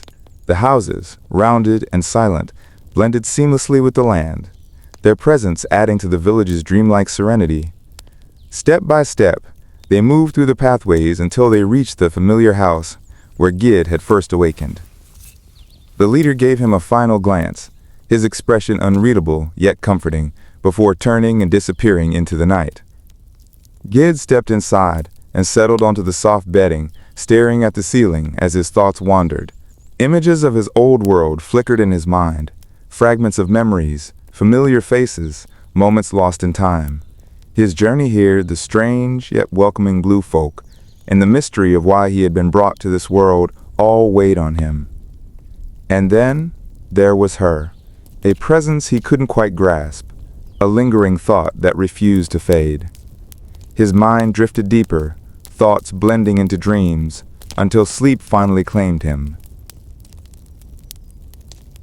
Over time, the seasons shifted, though Gid could not count them. Here, in this world untouched by the ticking of clocks or the passing of numbered years, time was measured only by the rhythm of life itself. The growing of crops, the cycle of rain and sun, the silent, patient work of the blue folk. He had no way to know how long it had been since he first arrived, but he knew it had been many years. He could feel it in the way his body had grown stronger, in the way his hands no longer fumbled with the unfamiliar tools, in the way he no longer felt like an outsider in this world of silence and wonder. He had become one of them, not in form, but in spirit. He had mastered the art of farming, understanding the land's delicate balance. He knew how to gather and place the deep purple fragments that the volcano gifted, using them to nourish the gardens. He had learned the right way to tend the plants, when to harvest their leaves and roots, and how to recognize the subtle signs that a plant needed care. He had built with his own hands, learning to mold the land itself into shelter. From the thick, rich mud of the riverbanks, he shaped walls, smoothing them with care until they stood strong. He constructed a fireplace, understanding how to control the strange, vibrant flames that danced upon the burning fragments. He gathered plants, weaving them into soft bedding, just as the blue folk had once done for him when he first awoke in their world. Even the sounds and scents of this place, once foreign and strange, had become familiar. He could tell, without looking, when the wind carried the fragrance of a certain flowering vine, or when the trees released their golden pollen into the air. He recognized the shifting rustle of leaves, the way the water moved through the village's winding streams, the rhythmic patterns of footsteps on the soft earth. Most importantly, he had learned how to communicate. Though the blue folk did not speak, they understood one another through ways deeper than words, through movements, glances, and gestures so subtle they felt like a language of the soul. It was not their true way of communicating, but they had adapted for him. Over time, through patience and observation, he had begun to understand them in return. He could read the way their eyes lingered, the way their hands moved in small, precise motions, the way their entire posture shifted to convey meaning. With their help, he built a home of his own. It stood among the others, no different in design, only larger to accommodate his size. It was his place, his refuge, a symbol that he was no longer just a guest in their world. He belonged. He had taken up work, crafting tools from wood, vines, and stone. Tools built for his hands, larger than the delicate instruments the blue folk used. With them, he worked faster, carrying heavier loads, tilling more land, cutting through thick roots with ease. His strength was no longer a burden, it was an advantage. And the blue folk noticed. Though they never said a word, their respect for him was clear. They no longer glanced at him with cautious curiosity, but with quiet acknowledgement. They did not simply tolerate his presence. They welcomed it. For the first time since coming to this world, Gid felt the weight lift from his shoulders. He was no longer the outsider, the one who needed care, the one who was different. He was one of them. In this land, every being lived in harmony. The animals roamed freely, unafraid of the blue folk, as if they too understood the peace that governed this world. No creature was hunted, no blood was spilled. The blue folk did not consume meat. Their entire way of life was built on respect for all living things. Their food came from the earth, roots, fruits, leaves, and grains that flourished under their care. Gid had never known a place like this, where life thrived without conflict, where every being played its part in the balance of the land. He had once thought survival meant struggle, meant taking from the world to endure. But here, survival meant harmony. It was a way of life that felt right, peaceful, and so he embraced it. The meals he made, though simple, were rich in flavor, full of the essence of this land. Eating them made him feel connected to everything around him, as if he too had become part of the cycle of life that sustained this world. Suddenly, one word filled Gid's mind: bread. The simple food, the simple process of making it, the way flour transformed with water, fire, and time. It was more than nourishment. It was ritual, a rhythm that calmed his thoughts, gave him purpose, reminded him of a life that once made sense. The feel of dough beneath his hands, the way it breathed and grew, was a language he understood. And here, in this unfamiliar land where no one spoke, he longed for that familiarity. As he sat by the fire, stirring a thick soup made from the deep blue tubers that were a staple here, an idea took root in his mind. The tubers, smaller than potatoes, dense and earthy in flavor, were eaten in many ways, but always as part of a liquid meal. But what if they could be dried, ground into flour? What if they could become bread? His fingers tightened around the smooth, deep blue root as he imagined the process. Could he create flour from it? Would it hold together, rise, turn into something warm and crusty? He had no wheat, no grains, but he had these tubers. And he had time. Gid set to work immediately. First, he peeled the roots and cut them into thin slices, laying them out by the fire to dry. It took days, but when he pressed one between his fingers and felt it crack instead of bend, he knew he had something workable. He crushed them, grinding with a heavy stone, turning the brittle slices into a fine, dark powder. The scent was earthy, almost sweet. Flour. But flour alone wasn't enough. He needed yeast. Without it, the dough would be flat, lifeless. He had no store-bought yeast, only nature. And nature, if coaxed the right way, would give him what he needed. He mixed the powdered tuber with water, left it in the warmth of the fire's edge, hoping the air held the right wild yeast to spark fermentation. Each day, he watched, waited, observed the tiny bubbles that hinted at life. He fed it more tuber flour, more water, whispering to it as if his voice could encourage it to grow. It took longer than he expected. 5 days of patience, of watching, of hoping. But then, one morning, the mixture had transformed. It was alive, expanding, hungry. He mixed it with more flour. kneading until his arms ached, working the strange dough until it felt right. It was darker than any bread he had made before, a deep violet blue that glowed in the firelight. He shaped it, let it rest, watching as it swelled with trapped air, light and springy under his fingers. And then the final test. He placed it in the fire's coals, covering it with a clay lid to trap the heat. The scent that filled the air was unlike anything he had smelled before, a mix of earth and warmth, of something old and something new. The crust hardened, cracked slightly at the top, steam escaping in a whisper. His heart pounded as he lifted the lid, pulled the bread free and tore it open. Soft, warm, a rich, nutty scent filled his senses. He pressed a piece to his lips, closed his eyes, and bit down. It was unlike any bread he had ever eaten. The outside was crisp, almost smoky from the fire, while the inside was soft, subtly sweet, with a hint of the land itself in its flavor. It was new. It was familiar. It was his. Gid looked down at the loaf in his hands, feeling something stir deep within him. He had brought bread to this land, to this silent world of blue-skinned folk who watched him with their unreadable expressions. Would they accept it? Would they taste it and understand what it meant to him? One day, after perfecting his latest batch of bread, Gid felt a surge of excitement. He had learned so much from the blue folk, adapted to their ways, and embraced their traditions. But now, he wanted to share something of his own, something from his world. Would they accept it? With the help of the village leader, he gathered a dozen of the most important folk in the village. These individuals weren't just skilled workers. They were the keepers of knowledge, the ones who ensured the harmony of their people and the land. If anyone could decide whether his creation was worthy, it was them. They convened in the communal house, the very place where Gid had first awoken in this strange and beautiful world. The space was warm and earthy, its curved walls and soft-lit interior offering a quiet sense of belonging. The blue folk sat in a perfect circle, their silent presence as powerful as words. Their eyes, intelligent, observant, locked onto him, waiting. Gid took a steadying breath and stepped forward.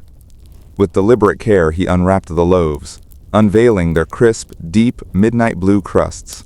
The scent of freshly baked bread filled the room, mingling with the natural fragrance of the house.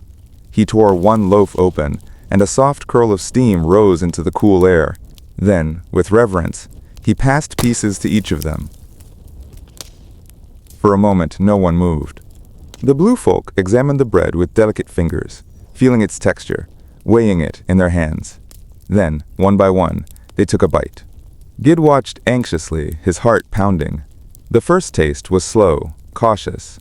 Their expressions remained unreadable, their large blue eyes flickering with thought. But then, something changed. Brows lifted slightly, heads tilted in what he had come to recognize as silent acknowledgement. Eyes widened just a little, reflecting a quiet kind of wonder. Then, the leader, marked by the swirling dark stripes across his skin, reached out. He traced the crust's texture, his fingers lingering as if committing it to memory. He took another bite, slower this time, savoring the new sensation.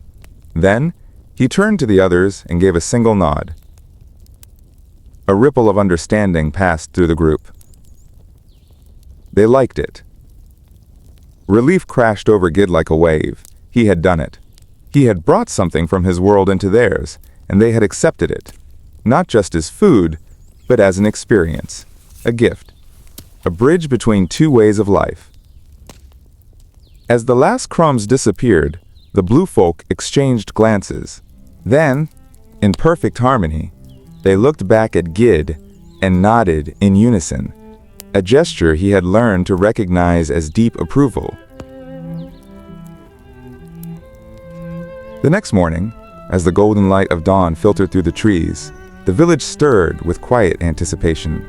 A large open space had been prepared near the communal fire pits, where smooth stone slabs and mud ovens were arranged in neat rows. The air was rich with the earthy scent of the land, tinged with the lingering fragrance of last night's embers. One by one, the blue folk arrived.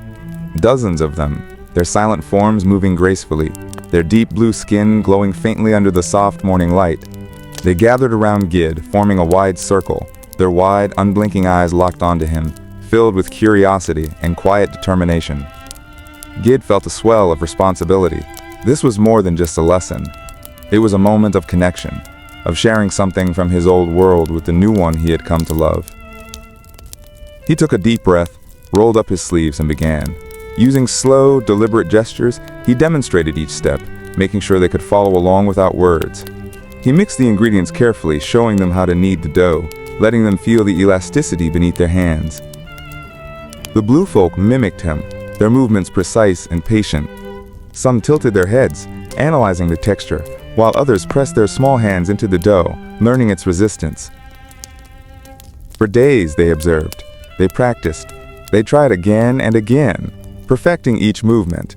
Gid moved from group to group, correcting techniques, encouraging them with a nod or a reassuring glance. The blue folk, ever calm, never grew frustrated. They absorbed everything like the land absorbed the rain, naturally, steadily, and with purpose. The first time they successfully baked a loaf on their own, something remarkable happened. When the midnight blue crust cracked slightly under their fingers, revealing the warm, fragrant inside, the entire group turned to Gid. They didn't smile or speak, but their eyes shone with something undeniable, a silent exchange of gratitude, an unspoken acknowledgement that this, too, was now a part of them. And then, like roots spreading beneath the earth, the knowledge moved through the village. More and more blue folk learned the craft, passing it from one group to another. Soon, the scent of fresh bread wove itself into the daily life of the village, drifting between homes, blending with the natural fragrances of the land. The bread became a staple, an addition to their way of life, something that hadn't existed before Gid arrived, but now felt like it had always belonged. The village leader, as always, never spoke, but Gid could feel the shift between them. The leader would now stand beside him in quiet approval, his dark, swirling markings seeming to pulse under the light of the fire. It was in the way he placed a hand on Gid's shoulder after a meal, in the way he watched him with deeper understanding. Not just the leader, everyone. The blue folk no longer saw Gid as a guest or an outsider. He could feel it in their silent nods, in the way they looked to him for guidance, in the way they instinctively made room for him in their way of life. And over time, without ceremony or words, Gid's place in the village changed. He was no longer simply the large, strange newcomer. He was one of them, a figure of importance, a bridge between the world he had left behind and the one that had welcomed him. This newfound authority wasn't something he had asked for, but it settled onto him like a comfortable cloak. He realized that, in their eyes, he had become a keeper of knowledge, a source of new ideas. It gave him a sense of purpose, an unspoken permission to be more creative, to share more, to experiment, to introduce even more of what he knew into this world, without fear of rejection. The land he now called home was breathtaking, unlike anything he had ever imagined. The sky, an endless canvas of swirling hues, shifted colors with the time of day in ways he had never seen before. The towering trees with their smooth, twisting trunks whispered in the wind like gentle spirits. The air was always crisp, always filled with the scent of life, the rich aroma of the earth blending with the ever-present warmth of the deep, purple fragments that fueled their fires. It was a world of harmony, of peace, of quiet wonder, but something was missing. Music. Gid had grown up with music. It had always been a part of his life, woven into his memories like a golden thread. It brought joy, celebration, comfort. It was the rhythm of life itself. But here, among the blue folk, there were no songs, no melodies, no instruments. This world had its own sounds, of course. The rustling of leaves in the wind, the soft sigh of the soil shifting underfoot, the steady, hypnotic crackle of the blue and yellow fire in their mud chimneys. At times, these natural harmonies almost sounded like music, but not quite. They lacked rhythm, intent, something more. Did the blue folk even understand the concept of music? He wasn't sure. They seemed to appreciate sound, the way their silent eyes would shift toward the fire's flickering whispers, or how they would pause to listen when the wind howled through the trees. That was enough for him to believe that if he introduced music to them, they would embrace it. The problem was, he didn't know how. He had never been a musician. He had never played an instrument, never composed a melody. But here, in this world where time flowed without measure and patience was endless, he had all the time he needed to figure it out. So he began to experiment. He started small, striking stones together, listening to the sharp, ringing sounds they made. Some stones were dull, others sang with a crisp, clear tone. He collected the ones that produced the most pleasing sounds and arranged them by pitch. Then, he tested the wood from different trees, tapping thick branches against hollow logs, discovering the deep, resonant thuds they created. He scraped tree bark, letting its rough texture create an uneven, whispering rhythm against the wind. Mud, when shaped and dried properly, gave off soft, muted thumps when struck. Vines, when pulled taut, hummed faintly with vibration. Day by day, Gid explored these sounds, combining them, layering them, trying to create something new, something that felt like music. As Gid delved deeper into his newfound passion for music, he faced a challenge he had never expected: how to preserve the sounds he was creating. In his old world, music could be written and remembered. But here, in this silent land where words were never spoken, he had to find his own way. He experimented with different methods, trying to capture the unique tones of stones, wood, and stretched vines. Eventually, he discovered that he could mark dried, broad leaves with charcoal, sketching symbols that represented the different sounds he had created. At first, the markings were simple, just rough scratches that only he could understand. But as time passed, he refined them, developing a system that allowed him to recreate the melodies and rhythms he had struggled to form. Making music was harder than he had imagined. He knew what music felt like, but crafting it from nothing was an entirely different challenge. There were no instruments, no guides, nothing to build upon. Just trial and error, countless failures, and endless frustration. Many nights, after long hours in the fields, when the blue folk retired to their homes, Gid remained awake. He would sit outside his mud house, illuminated by the soft glow of the deep purple fragments burning in the fire, testing sounds, striking stones, plucking at taut vines. The process was slow, painfully slow. He would think he had discovered something beautiful, only to find that it didn't quite fit. Sometimes, he wanted to give up, but he didn't. Day by day, note by note, he pieced together something that resembled a melody. His crude recordings on dried leaves grew more detailed, his hands more confident. Slowly, his work showed progress. What had once been random noise began to take shape. His first attempt sounded awkward, disjointed, far from the music he remembered. But as the weeks passed, as he refined his techniques, the sounds evolved. From simple rhythms, he built sequences. From sequences, he found patterns. And from patterns, he created something that finally resembled a song. At first, it was just tolerable. Then, it became something better, something he could call music. And one day, he realized he had a song. A real song. His heart pounded with excitement. He had spent so much time shaping it, adjusting the pacing, experimenting with combinations of sound until everything flowed together. It wasn't perfect, but it was the best thing he had ever made. This was the moment. He decided it was time to share it with the blue folk. Not just any of them. He wanted to show the leader, and a few of the most respected members of the village. Would they understand what he had created? Would they feel what he felt when he heard it? There was only one way to find out. As the blue folk gathered in the communal house, Gid took a deep breath, steadying himself. In front of them sat the silent audience, their large blue eyes locked onto him and his strange collection of instruments. He could feel their curiosity, their quiet anticipation. With deliberate movement, he raised two smooth wooden sticks and struck them together. The sharp crack rang through the air, a crisp sound that seemed to momentarily suspend time. Then, he turned to his instruments, his creation of wood, stone, and plant materials. He began with the hollowed logs, striking them with a rhythmic beat. The deep, resonant booms rolled through the room like distant thunder. Then, he shifted to the flat stones he had carefully selected. Each one had a different tone, and when he struck them with his sticks, they rang like chimes, high, clear, and bright, like droplets of water falling onto a still lake. Next came the taut vines, stretched over a curved wooden frame. When he tapped them, they vibrated, humming with an eerie, lingering note. He had discovered that different tensions in the vines changed the pitch, allowing him to create a melody. Slowly, he blended these sounds, layering the deep beats of wood, the sharp ring of stone, and the soft hum of the vines. Then he added his voice. It was rough, unpolished. He had never been a singer, but he let the music guide him. He sang in his own language, the words likely meaningless to the blue folk, yet carrying emotions they could surely feel. His voice wove through the beats, rising and falling with the rhythm carried by the sound of their world.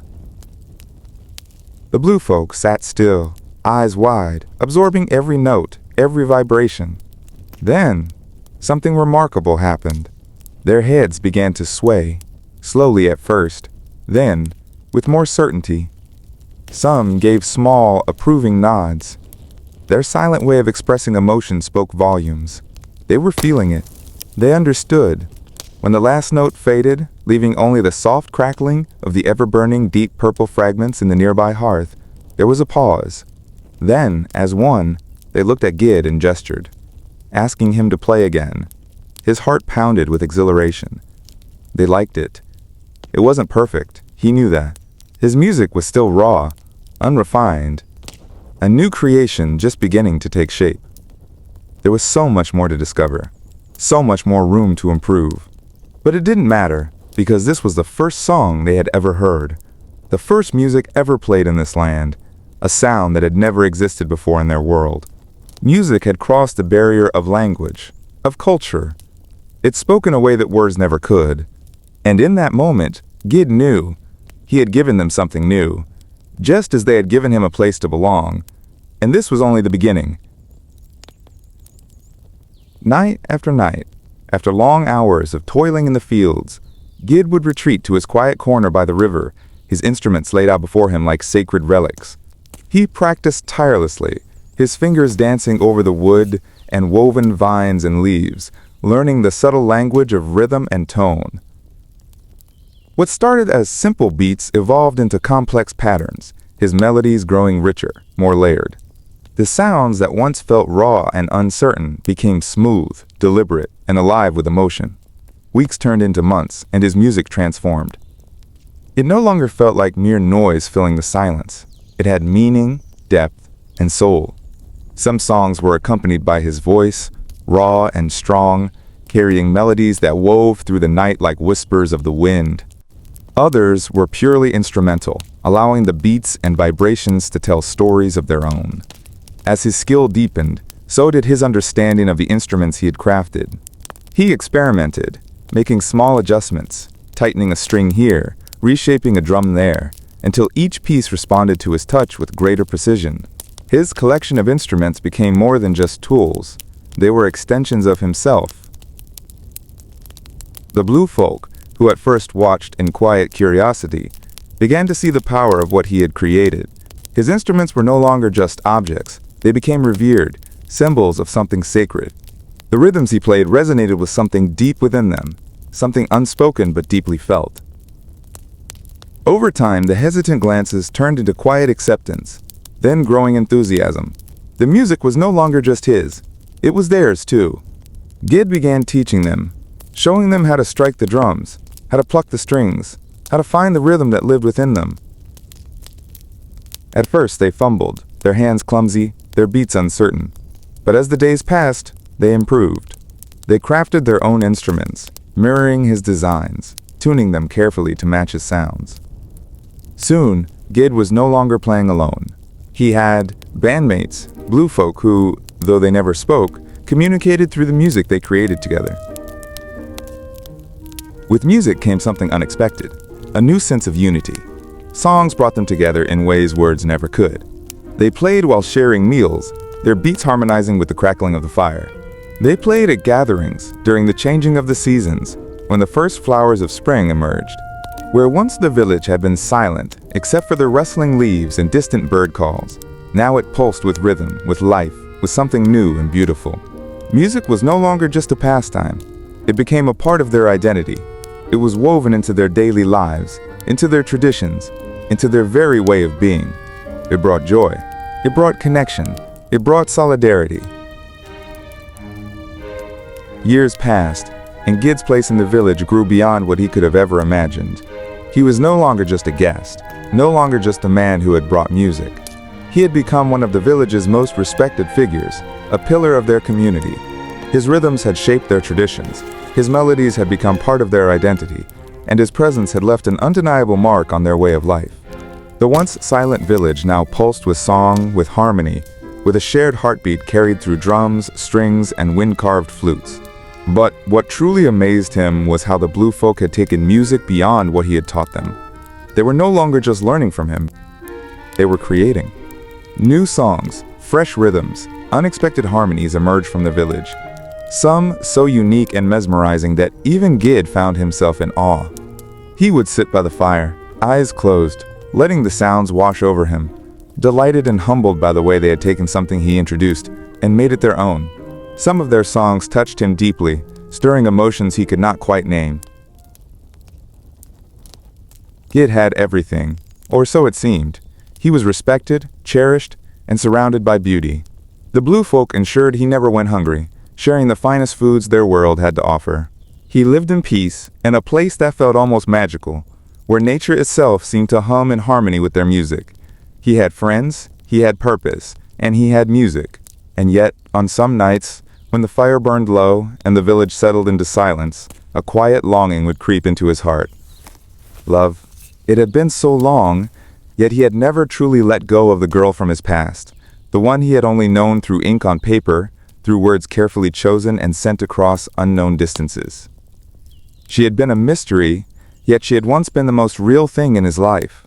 He still remembered the way her words made him feel, the dreams they had woven together in letters sealed with longing.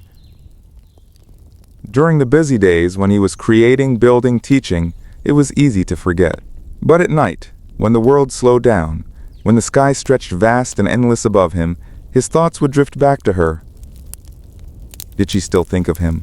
Had she found happiness? Did she ever wonder where he had gone? Somewhere out there, in a world far from this one, she still existed. And though he had everything he could ask for, he could not help but feel that a piece of him had been left behind in the pages of their letters, in the love they had once shared without ever touching, without ever seeing each other's faces. And so, on some nights, as sleep took its time finding him, Gid would stare into the flickering flames, listening to the distant hum of music in the air, and wonder, would he ever see her again? Life in the village remained as peaceful as ever, a gentle rhythm of music, laughter, and harmony flowing through each day. The blue folk lived as they always had, their silent gestures full of understanding, their expressions serene, as if nothing in the world could disturb their quiet existence. Gid had come to believe that life would always be this way, that nothing could shake the stillness of this magical world. But then, one day, something changed. Gid was on his way to a friend's house, planning to help repair a set of music drums that had fallen slightly out of tune. The sun hung lazily in the sky, casting golden rays over the village, and everything felt as it always did, calm, predictable, steady. But as he passed by a row of homes, something unusual caught his eye. A small group of blue folk stood huddled near a doorway, their bodies angled toward each other in tense, hurried movements. Their hands gestured rapidly, their normally fluid communication jittery and uneven. Their blue eyes, which had always held a sense of tranquility, were wide with something unfamiliar. Worry. Gid slowed his steps. In all his years here, he had never once seen a blue folk look worried. Their world had always been free of unease, their silent language never carrying the frantic energy he now saw before him. His chest tightened. Something was wrong. And yet, he hesitated. He had promised his friend he would help fix their drums, and the blue folk were not calling him over, nor did they attempt to involve him. Whatever they were discussing, it was their own matter, and Gid wasn't sure if he should intrude. So after a moment of uncertainty, he chose to move on. At his friend's home, everything was as normal as ever. He focused on tightening the drum, ensuring the dried, thick leaves stretched over the frame were properly secured and resonant. When the repairs were done, they played together, their instruments blending into the warm afternoon air. There was no sign of disturbance, no hint that anything in the village had changed. Maybe he had imagined the worried expressions. Maybe it had been nothing. But as he made his way back home, the uneasy feeling returned. Near the center of the village, just past a great tree where gatherings were often held, Gid spotted the blue folk leader. He stood completely still, his hands clasped behind his back, his head tilted upward as he gazed into the vast sky. Gid stopped in his tracks. The leader had always carried himself with quiet authority, a steady presence among his people, his silent gestures filled with wisdom and patience. But now, something about him was different. Though his face remained unreadable, there was a weight in the way he stood, an unnatural stiffness in his posture. The longer Gid watched, the more certain he became. This was not the stance of someone simply admiring the sky. This was someone deep in thought, troubled thought. A memory flashed through Gid's mind. The blue folk gathered at the doorway, their urgent gestures, their wide eyes. Something was definitely wrong. Taking a breath, Gid stepped forward. He approached slowly, not wanting to startle the leader, but as he got closer, he realized the leader was so lost in thought that he hadn't even noticed him. The leader's gaze remained locked on the heavens, his expression distant, his entire body unmoving. Gid hesitated for only a moment before reaching out. His hand gently touched the leader's shoulder. The reaction was instant. The leader's body jolted, his head snapping toward Gid with a suddenness that sent a chill down his spine. His wide blue eyes locked onto Gid's, startled, almost guilty, as if he had been caught doing something he wasn't supposed to. Gid had lived in this village for years. He had seen the blue folk in every moment of their lives, working, playing, creating, celebrating. Never had he seen one look like this. Never had he seen worry etched so deeply into their movements. His heart pounded. What was happening? The leader stood before Gid, his blue eyes calm yet weighted with something unspoken. Slowly, with precise, deliberate gestures, he conveyed the message. Two blue folk had fallen ill. They lay motionless in their homes, their bodies weak, their energy drained. Gid's heart pounded. Sick? Truly sick? In all his time in this land, he had never seen anything like that. Sure, he had witnessed moments where some of them seemed tired or moved slower than usual, but never anything resembling an actual illness. Never anything that left them bedridden. The leader continued, his hands moving in fluid motions describing the symptoms, an unfamiliar weariness, a strange sluggishness in their movements, a dulling of their usual vibrant energy.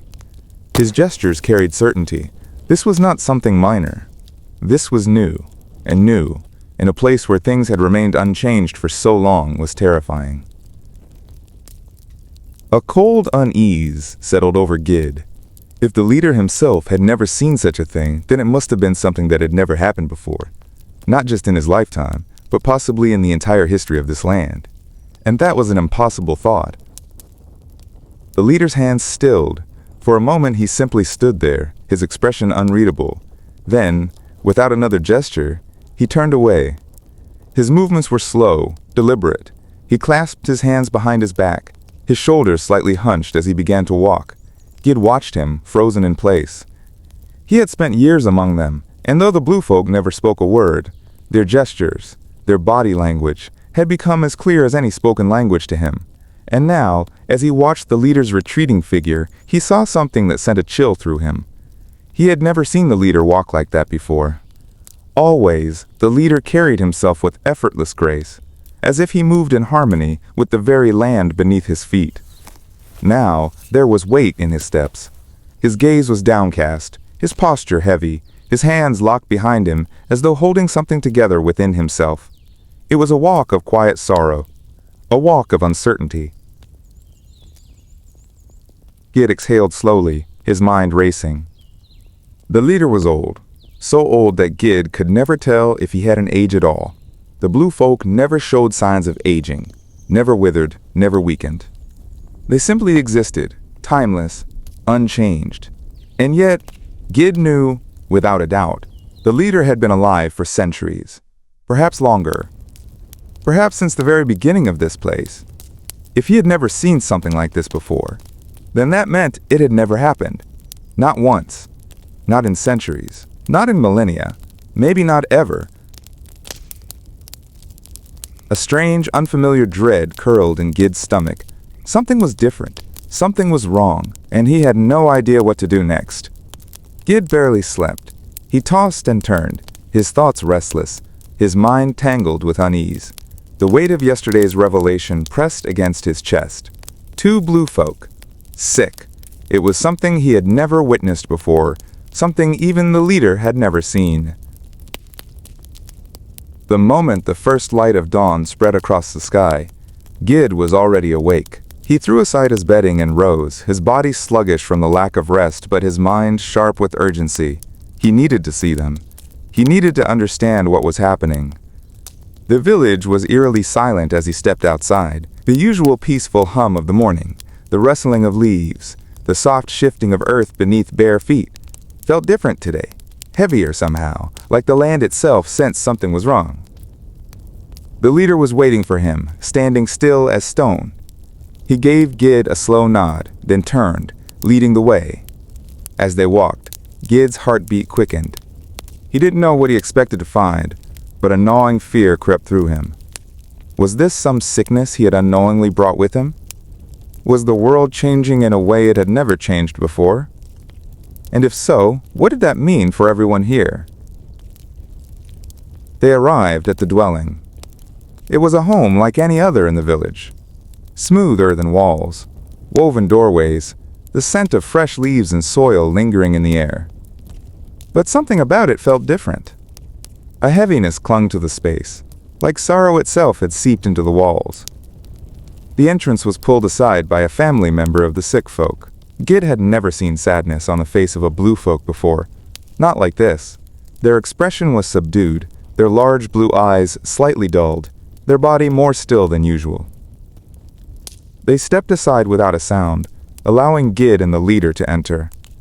Gid's breath caught in his throat. Lying on a soft bed, woven from vines and leaves, was someone unrecognizable. The deep blue of his skin, gone. In its place, a sickly gray stretched across his entire body, as if the very essence of his being had drained away. He was motionless, his chest barely rising, though every so often his mouth parted slightly, as if gasping for air he could not quite reach. Gid felt cold. He had lived in this world for years, and in all that time he had never seen a blue folk change. Their skin, their eyes, their childlike forms, they remained the same, untouched by time, untouched by illness. And yet, here, before him, was something unnatural, something wrong. The leader moved forward, his gestures measured, slow. He knelt beside the sick one, his deep blue hands reaching out, his fingers ghosting over the gray skin before gently prying open his eyelids. Gid swallowed hard. The eyes that stared back were not the brilliant glowing blue he had come to know. They were dark, charcoal black, empty, lifeless. A silence heavier than words settled between them. The leader turned to Gid, his expression as calm as ever, but his hands spoke what his face did not. I do not know what will happen. But Gid did. Somewhere deep in his gut, he knew what this was. This was death.